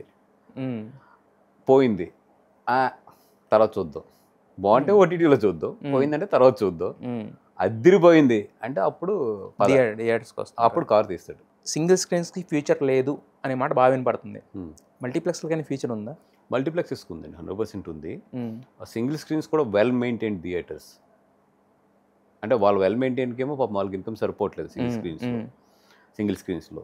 బట్ వెల్ మెయింటైన్డ్ థియేటర్స్కి మాత్రం 100% ఇప్పుడు ఆధారణ ఉంటుంది. బట్ ఏంటంటే దానికి వచ్చే రెంటల్ కానీ ఇది కానీ సరిపోవట్లేదు. అందుకని వాళ్ళు పర్సంటేజ్ సిస్టమ్ అడిగారు. బట్ అది ఏంటంటే అడుగుతుందో చాలా ఇంత అడిగేయడం వల్ల వచ్చిన బ్యాక్ ఫైర్లో కొట్టుకెళ్ళిపోయింది దానికి. కానీ అది పర్ఫెక్ట్గా ప్రొడ్యూసర్కి ఇటు ఎగ్జిబిటర్కి ఇద్దరికి కూడా బ్యాలెన్స్ అయ్యేటట్లు వచ్చి సింగిల్ స్క్రీన్స్ సస్టైన్ అయ్యి సింగిల్ స్క్రీన్స్ బాగా మెయింటైన్ చేసుకుంటే మాత్రం సింగిల్ స్క్రీన్స్ సస్టైన్ అవుతాయి. బట్ మల్టీప్లెక్సెస్ అనేది is the future. Single screens ఏంటంటే ప్రెస్టీజియస్ సింగిల్ స్క్రీన్స్ ఉండాలి. అంటే జగదాంబ, అట్లాగే రాజీవరాజ్, అట్లాగే ఏంటంటే ఒక ప్రెస్టీజియస్ సింగిల్ స్క్రీన్స్ కింద. ప్రెస్టీజియస్ ఉన్నా దాన్ని ఇప్పుడు మీరు అన్నట్టే ఒక సినిమా బాగాలేదంటే సోమవారం నుంచి రానప్పుడు కష్టమే కదా సార్. దాన్ని అంతగా మీరు చెప్పినట్టు వెల్ మెయింటెనెన్స్ అనేది కూడా కష్టం అవుతుందండి. అంటే వన్ థింగ్ ఉంటుందండి, పర్సంటేజ్ సిస్టంలోకి వస్తే ఇది సింగిల్ స్క్రీన్స్ ఒక సంవత్సరంలో 2-3 పెద్ద సినిమాలు బాగా ఆడినా కూడా సస్టైన్ అయిపోతాయి. రెంటల్ సిస్టమ్ ఏదో ఇంకా సస్టైన్ అవ్వదు. మరి మొన్న లాస్ట్ టైము జరిగింది చాలా పెద్ద రిఫ్ట్ అయిపోయింది కదా, పర్సంటేజ్ సిస్టమే వేరే ఎక్కడికో వెళ్ళిపోయి అది ఒక సినిమా మీద పడిపోయి పవన్ కళ్యాణ్ గారి దాకా వెళ్ళిపోయి చాలా పెద్ద పెద్ద ఇష్యూస్ అయినాయి కదా. అంటే అప్రోచ్ తప్పాలి. అప్రోచ్ తప్ప లేకపోతే మధ్యలో ఏమన్నా మ్యానిపులేషన్స్ ఏమైనా జరిగినాయి అంటారా? అది తెలియదండి. మేము విన్నదైతే ఆ గ్రూప్లో డిస్కషన్ కానీ కానీ అది అప్రోచ్ తప్పయింది. అది అంటే వాళ్ళు అడిగిన దాంట్లో ఒకటి న్యాయం ఏంటంటే పర్సంటేజ్ సిస్టమ్కి వెళ్ళకపోతే ఇంకా సింగిల్ స్క్రీన్స్ అయితే బతకవు. బట్ ఏంటంటే ద అప్రోచ్ వాళ్ళు అప్పుడు చేసిన స్ట్రైక్ చేసేద్దాము ఆపేద్దాము ఇది కరెక్ట్ కాదు. అది కరెక్ట్గా చాంబర్ ద్వారా కరెక్ట్గా ఇప్పుడు దాని తర్వాత కమిటీ పడింది కదండి. ఇప్పుడు పర్ఫెక్ట్గా వస్తుంది బయటకైనా వస్తుంది. మరి మీకు మల్టీప్లెక్స్లు కట్టే ఆలోచన ఏం లేదా? ఎందుకంటే ఫ్యూచర్ ఆఫ్ సినిమా అంటున్నారు కదా. మరి ఏం వద్దండి, హ్యాపీగా ఇప్పుడు ఉన్న వ్యాపారాల్లో మంచి సినిమాలు తీసుకుంటాం, రిలాక్స్గా హ్యాపీగా ఉందాం. 2-3 థియేటర్లు ఉన్నాయి, వాటిని జాగ్రత్తగా చూసుకుందాం, హ్యాపీగా వెళ్ళిపోతుంది. తప్పితే ఇప్పుడు పెద్ద పెద్ద బడ్డీలు పెట్టేసుకుని పెద్ద పెద్ద వ్యాపారాలు చేసేసి అంత అవసరం ఇంట్రెస్ట్ లేదు. అయితే ఇప్పుడు కొత్తగా గవర్నమెంట్ పెట్టిన రూల్ ఏంటంటే 100 రూపీస్ కన్నా తక్కువ వాటికి 5% GST అన్నారు కదా.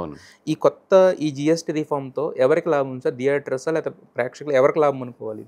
ఇది వరకు కూడా ఏంటంటే 99 రూపీస్ ప్లస్ ట్యాక్స్ వాళ్ళకి వెళ్ళిపోయేది. ఇప్పుడు కూడా మా టికెట్ రేట్ స్టాండర్డే. దానిపైన ఇదివరకు 18 రూపీస్ వెళ్తే ఇప్పుడు 5 రూపీస్ గవర్నమెంట్కి వెళ్తుంది. అంతే తప్పితే మాకు వచ్చేది స్టాండర్డే. మరి ఈ మధ్యలో అది ప్రేక్షకులు తగ్గుద్ది అంటే టికెట్ రేట్లు తగ్గుతాయి అనుకోవచ్చు? కాదండి, ఇదివరకు ఎట్లా ఉండేది అంటే 150 రూపాయలు సార్, 100 రూపీస్ అనుకుందాం సార్, సేమ్ ఉంటుంది. 100 ప్లస్ ఉన్నది 100 ప్లస్ GST.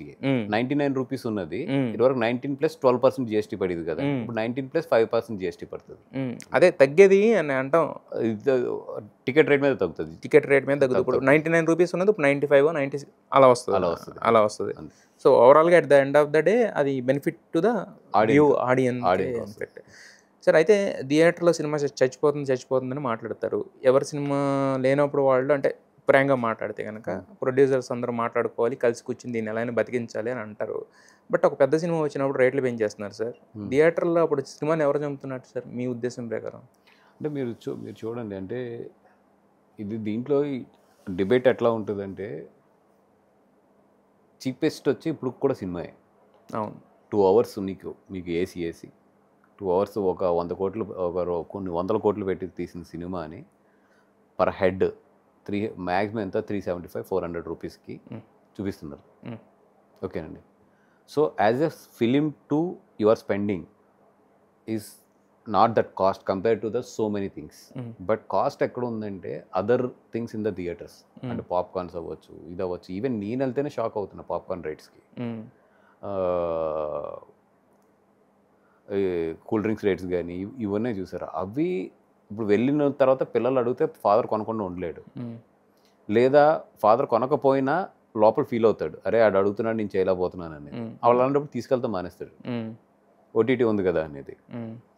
సో నేను అనేది ఏంటంటే ఇది నిజంగా ఇప్పుడు మీకు ఇస్తున్న క్వాలిటీకి కానీ మీకు ఇస్తున్న ఫెసిలిటీకి కానీ ఈ ticket rate is not a burden. But other burdens ఉన్నాయి కదండి. అది అట్ ది సేమ్ టైం అంటే మరీ 500-600 తీసుకెళ్ళిపోకూడదు. ఎందుకంటే it's not a single head కదా, వెళ్తే నువ్వు ఫ్యామిలీగా వెళ్తావు. ఇప్పుడు అదే జరుగుతుంది కదా సార్. ఏ పెద్ద సినిమా వచ్చిన రేట్లు పెంచేస్తుంటే ఇప్పుడు మీరు లిటిల్ హార్ట్స్ సినిమా తీసుకుందాం sir, same cool drink rates, same popcorn rates, మరి ఇంటిల్లిపాది వెళ్ళిపోతున్నారు. ప్లస్ ఒక్కడు కూడా వెళ్ళట్లేదు, ఇంటిల్లిపాది ఎక్స్ట్రాడినరీగా ఒకటి. అదే నేనేది ఎక్స్ట్రాడినరీ. ఇక్కడ కంటెంట్ మ్యాటర్ అవుతుంది తప్ప మనం ఇచ్చే కంటెంట్ మ్యాటర్ అవుతుందండి. బట్ ఏంటంటే ఇప్పుడు యావరేజ్ సినిమా కూడా బతకాలని ఉన్నప్పుడు ఎప్పుడైతే కొంచెం రేట్స్ దీంట్లో ఉన్నాయో సరే పిల్లలు అడుగుతున్నారు కదా వెళ్దాము, లేదంటే ఇంట్లో చాలా రోజులు అయింది కదా వెళ్దాం. ఇప్పుడు ఏం చేస్తున్నాడు, థియేటర్కి వెళ్ళినా 3000 అవుతుంది, 2000-3000 అవుతుంది. రెస్టారెంట్కి వెళ్ళినా 2000-3000 అవుతుంది.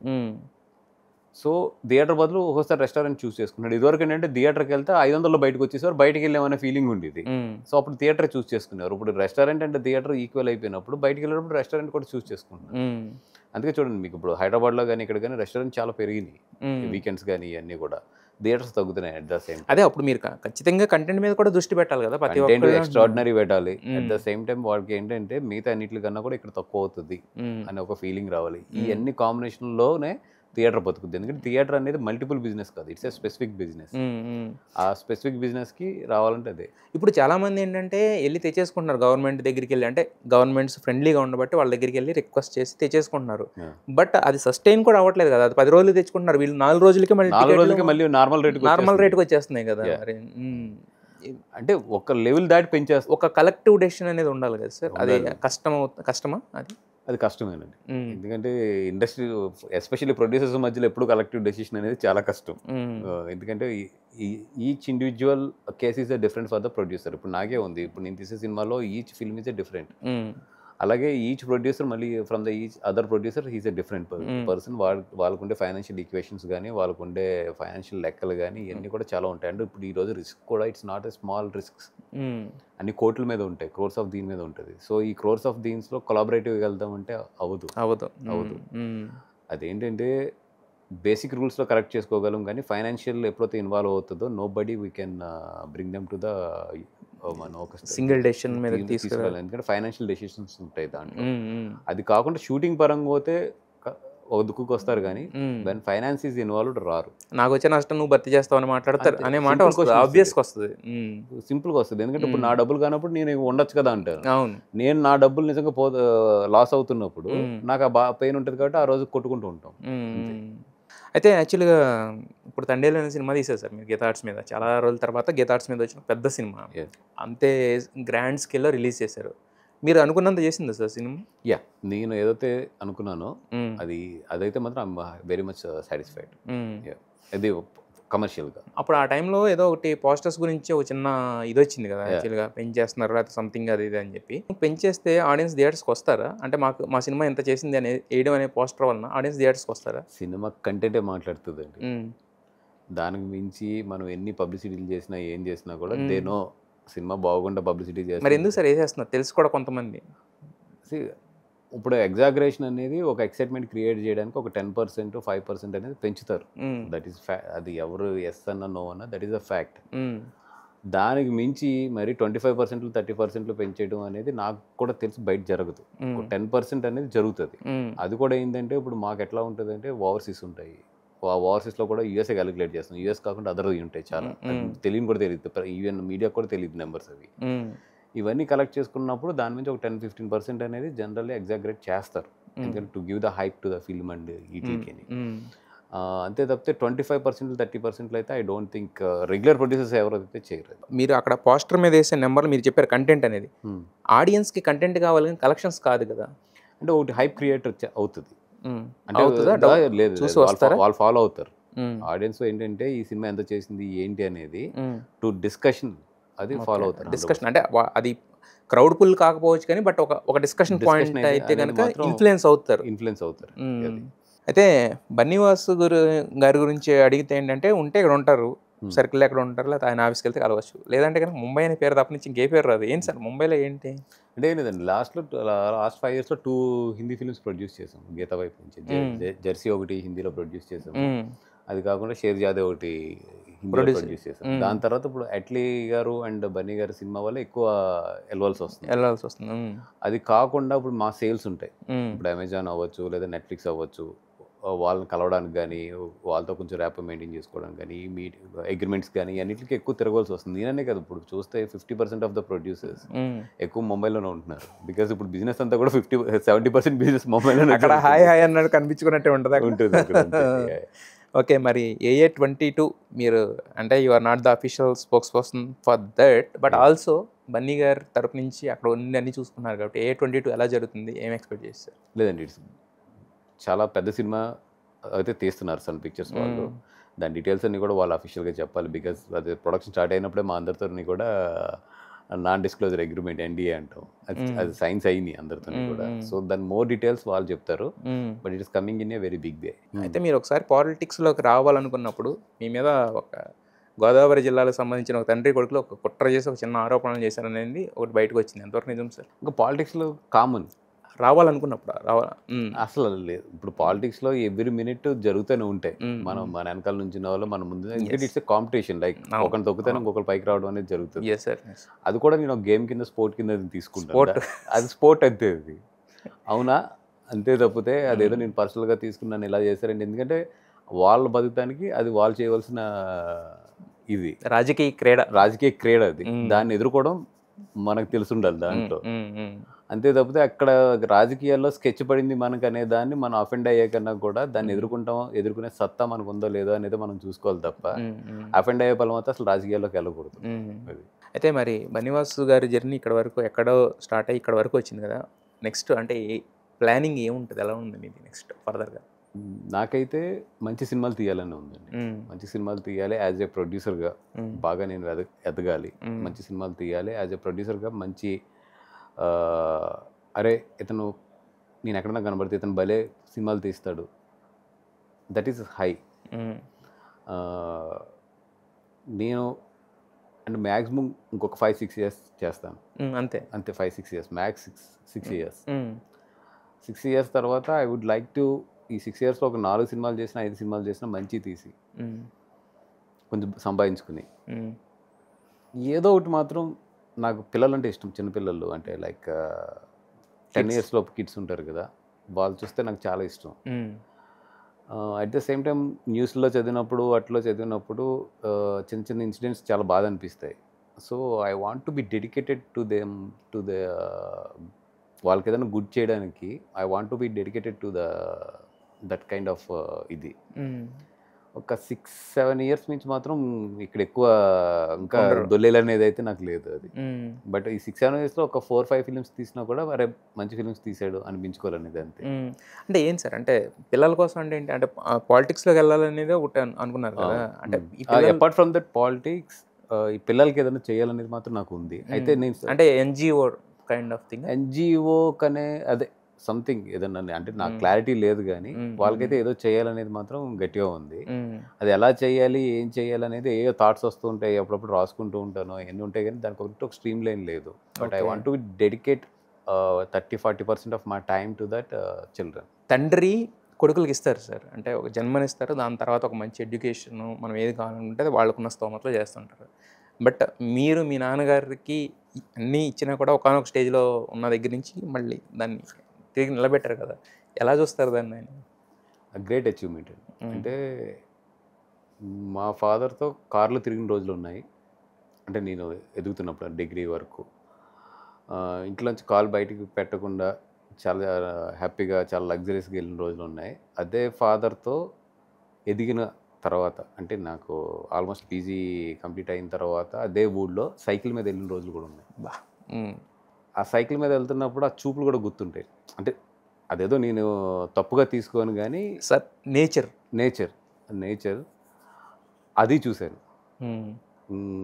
ఒక పెద్ద ఇంట్లో ఉండటం చూశాను, ఒక అద్దె ఇంట్లో 3 గదుల ఇంట్లో ఉండటం చూశాను ఆ టైంలోనే. ఒక 20 years ఆఫ్ ఏజ్లో కేసులని ఫాదర్ కేసులు కానీ ఈ కానీ దాన్ని ఎదుర్కొనే విధానం కానీ దాన్ని ఏమంటారండి, ఎవరైనా ఒక పెద్దోళ్ళు వస్తే ఎలా ఆన్సర్ చెప్పాలి, ఇవన్నీ కూడా at the age of my 20 years అప్పుడు చూశారు, బాగా గట్టిగా నలిగిపోయాను. సో ఆర్యాని డిస్ట్రిబ్యూట్ చేసిన తర్వాత ఎప్పుడైతే మళ్ళీ ఫస్ట్ కార్ కొని నేను ఇంటికి తీసుకెళ్ళానో that is my high thing. And ఏదో పెద్ద నేను ఏదో సాధించేసానని చెప్పను కానీ ఏదైతే కొన్ని మిగిలిపోయిన ఏదైతే ఉందో వాళ్ళకి ఎప్పుడైతే పంపించేసానో డబ్బులు వెనక్కి జీరో చేస్తానో అప్పుడు మాత్రం తర్వాత మళ్ళీ తిరిగి ఆ గౌరవం తీసుకురావడం కానీ మా ఫాదర్ బయట ఉన్నప్పుడు కానీ ఇప్పుడు అందరూ మర్చిపోయి ఉంటారు. పాలకుల్లో అప్పుడు ఉన్న వాళ్ళకి బాగా గుర్తు, ఎందుకంటే 20 years పైన అయిపోతుంది. ఇప్పుడు జనరేషన్ తెలియదు అది. బట్ మళ్ళీ జనాలు వచ్చినప్పుడు ఆ చిన్న గౌరవంతో మాట్లాడతాం కానీ ఇవన్నీ ఏంటంటే చూస్తున్నప్పుడు ఐ ఫీల్ హ్యాపీ. ఎందుకంటే ఎప్పుడు కూడా ఎంత జరిగినా కూడా నేను ఆ ఊరైతే వదిలిపెట్టలేదు. ఆ ఊర్లోనే ఉన్నాను, అక్కడే ఎదిగాను, అక్కడే హై లైఫ్ చూశాను, అక్కడే కింద పడ్డాం, మళ్ళీ అక్కడే మంచి లైఫ్ చూశాను. మా నాన్నగారు ఎప్పుడన్నా ఏమన్నా దాని గురించి అన్నమాట? అసలు మా ఫాదర్ది ఎట్లా ఉంటుందంటే దేనికి పొగడరు, దేనికి తిట్టరు, స్టెబిలిటీ. నాకెప్పుడు చిన్నప్పుడు కానీ ఇప్పుడు కానీ ఎప్పుడు కూడా నో చెప్పలేదు. నేనంటే ఇది అడిగితే అది ఇస్తారంతే. ఆయన అది డబ్బున్నప్పుడు ఇచ్చారు, లేనప్పుడు ఇచ్చారు. ఇప్పుడు కూడా ఆయన చెప్పేది ఏంటంటే డబ్బులు జాగ్రత్త, ఎందుకంటే ఆయన చూశాడు కాబట్టి. డబ్బు ఉండటం చూశాడు, డబ్బు లేకపోవడం చూశాడు కాబట్టి ఆ ఖర్చు పెడుతున్నప్పుడు కొంచెం ఇష్టం ఉండదు ఆయనకి. అది నేనేంటంటే అది పర్వాలేదు, ఇప్పుడు ఎక్కడ పడ్డామో తెలుసు కాబట్టి ఆ ఏరియాస్లో నేను కొంచెం జాగ్రత్తగానే ఉంటాను, పర్వాలేదు అనేది. క్యాలిక్యులేటెడ్ రిస్క్ అనేది మీకు క్యాలిక్యులేటెడ్ రిస్క్. ఇప్పటి వరకు బన్నీవాస్ గారిని మేము చాలా కాలంగా కలుస్తున్నా, చూస్తున్నా, మాట్లాడుతున్నా, అదంతా ఒకటి. ఇప్పుడు ఏంటంటే నాకు ఇంకా క్లియర్ పిక్చర్ వచ్చింది, ఆడియన్స్ కూడా చాలా మందికి వచ్చిందని అనుకుంటున్నాను. అంటే ఏదో బన్నీ గారితో ఉంటాం, బన్నీ ఇది కాదు యాక్చువల్గా, దానికి స్ట్రగుల్, దాని అనుమానం ఉన్నాయి. ఇది పడిపోయిన వాళ్ళు ఏంటంటే జనరల్గా చాలామంది ఆగిపోతుంటారు, కాలం కలిసి రాలేదనుకుంటారు, కానీ బట్ నడుస్తూ మొదలు పెడితే దేవుడు ఎక్కడో ఆ గ్రహాలన్నీ కలిపి. నా విషయంలో ఏంటంటే మోర్ దాన్ నా కష్టం కన్నా కూడా లక్. ఎప్పుడో నేను ఏ జన్మలో చేసిన పుణ్యం అంటారు కదా. I suppose to be go to the Bengaluru, not to the Hyderabad. అక్కడ ఏదో ఒక జాబ్ రెడీగా ఉంటే ఈ ఇష్యూస్ అన్నీ కొంచెం సెటిల్ అయిన తర్వాత నేను బెంగళూరు వెళ్ళాలి. గుంటూరు స్టేషన్లో జస్ట్ నేను దిగి మామూలుగా ఎందుకు మనసు బాగా కూర్చుంటే ఒక పెద్ద ఆయన వచ్చి బెంగళూరులో ఏముందమ్మా, హైదరాబాద్కి నువ్వు వెళ్ళు అన్నారు. సో అలా ఇలా వచ్చి ఎందుకు నేను ట్రైన్ మారానో కూడా ఈ రోజుకి తెలియదు నాకు. హానెస్ట్గా చెప్తున్నా, ఈ రోజుకి తెలియదు. అదే అన్నాను కదా, ఇందాక అన్నాను కదా, గ్రహాలు పెద్ద హైదరాబాద్లో ఇక్కడ నాకు రెడీగా ఉన్నది కూడా ఏమీ లేదు. వంశీ ఉన్నాడు, బట్ అక్కడ నాకు జాబ్ ఉంది, స్టాండర్డ్గా ఒక శాలరీ వచ్చే ఇది కనపడుతుంది, ఫ్యామిలీ పొజిషన్ చూస్తేనేమో బాగాలేదు, అక్కడికి వెళ్తే కొంచెం బెటర్ అవుతాను. బట్ ఆ రోజు కూడా ఎందుకో మరి ఆ రిస్క్ తీసుకున్నా. వచ్చిన తర్వాత ఇక్కడ వీళ్ళందరూ కలవడం జరిగింది, అక్కడి నుంచి లైఫ్ మారడం జరిగింది. మీ లైఫ్ ఇక్కడ రాసి ఉంటే అటు ఎలా వెళ్తారు మీరు? డెస్టినీ. ఇంకోటి మీరు అన్నారు కదా, అంటే నాది ఏమీ లేదని. ఏమీ లేకుండా ఉండదు సార్. మన అంటే చేతికి అందుబాటులో డబ్బు ఉన్నప్పుడు కూడా మన కంట్రోల్గా ఉండగలగడం, చేతిలో అధికారం ఉన్నప్పుడు కూడా మన కంట్రోల్గా ఉండగలగడం, మనకు ఒక స్టేచర్ ఉన్నప్పుడు కూడా కింద వాళ్ళని, మనతో ఉన్న వాళ్ళని గౌరవించడం, ఇవన్నీ ఉంటాయి చూసారా. ఇదే మీరు పడిన కష్టం. మనకు వదులుకోవడం వస్తే రావడం కూడా వస్తుంది. వదులుకోవడం కూడా తెలియాలి కొన్ని చోట్ల అంతే. ఎస్ సార్, డెఫినెట్గా మీరు ఫ్యూచర్లో రైటర్ కూడా అయిపోతారు. అయ్యా, thank you. Wish you all the best. మీరు ఇక్కడి వరకు జరిగిన ఫిల్మ్ కెరీర్ ఒకటి అయితే, ఇక్కడి నుంచి కూడా మీకు అదే ఒక 10 years ఏదైతే పెట్టుకున్నారో నెక్స్ట్ లెవెల్కి వెళ్ళాలని, పెద్ద పెద్ద సినిమాలు తీయాలని మనస్ఫూర్తిగా కోరుకుంటున్నాను. Thank you. Wish you all the best. Thank you.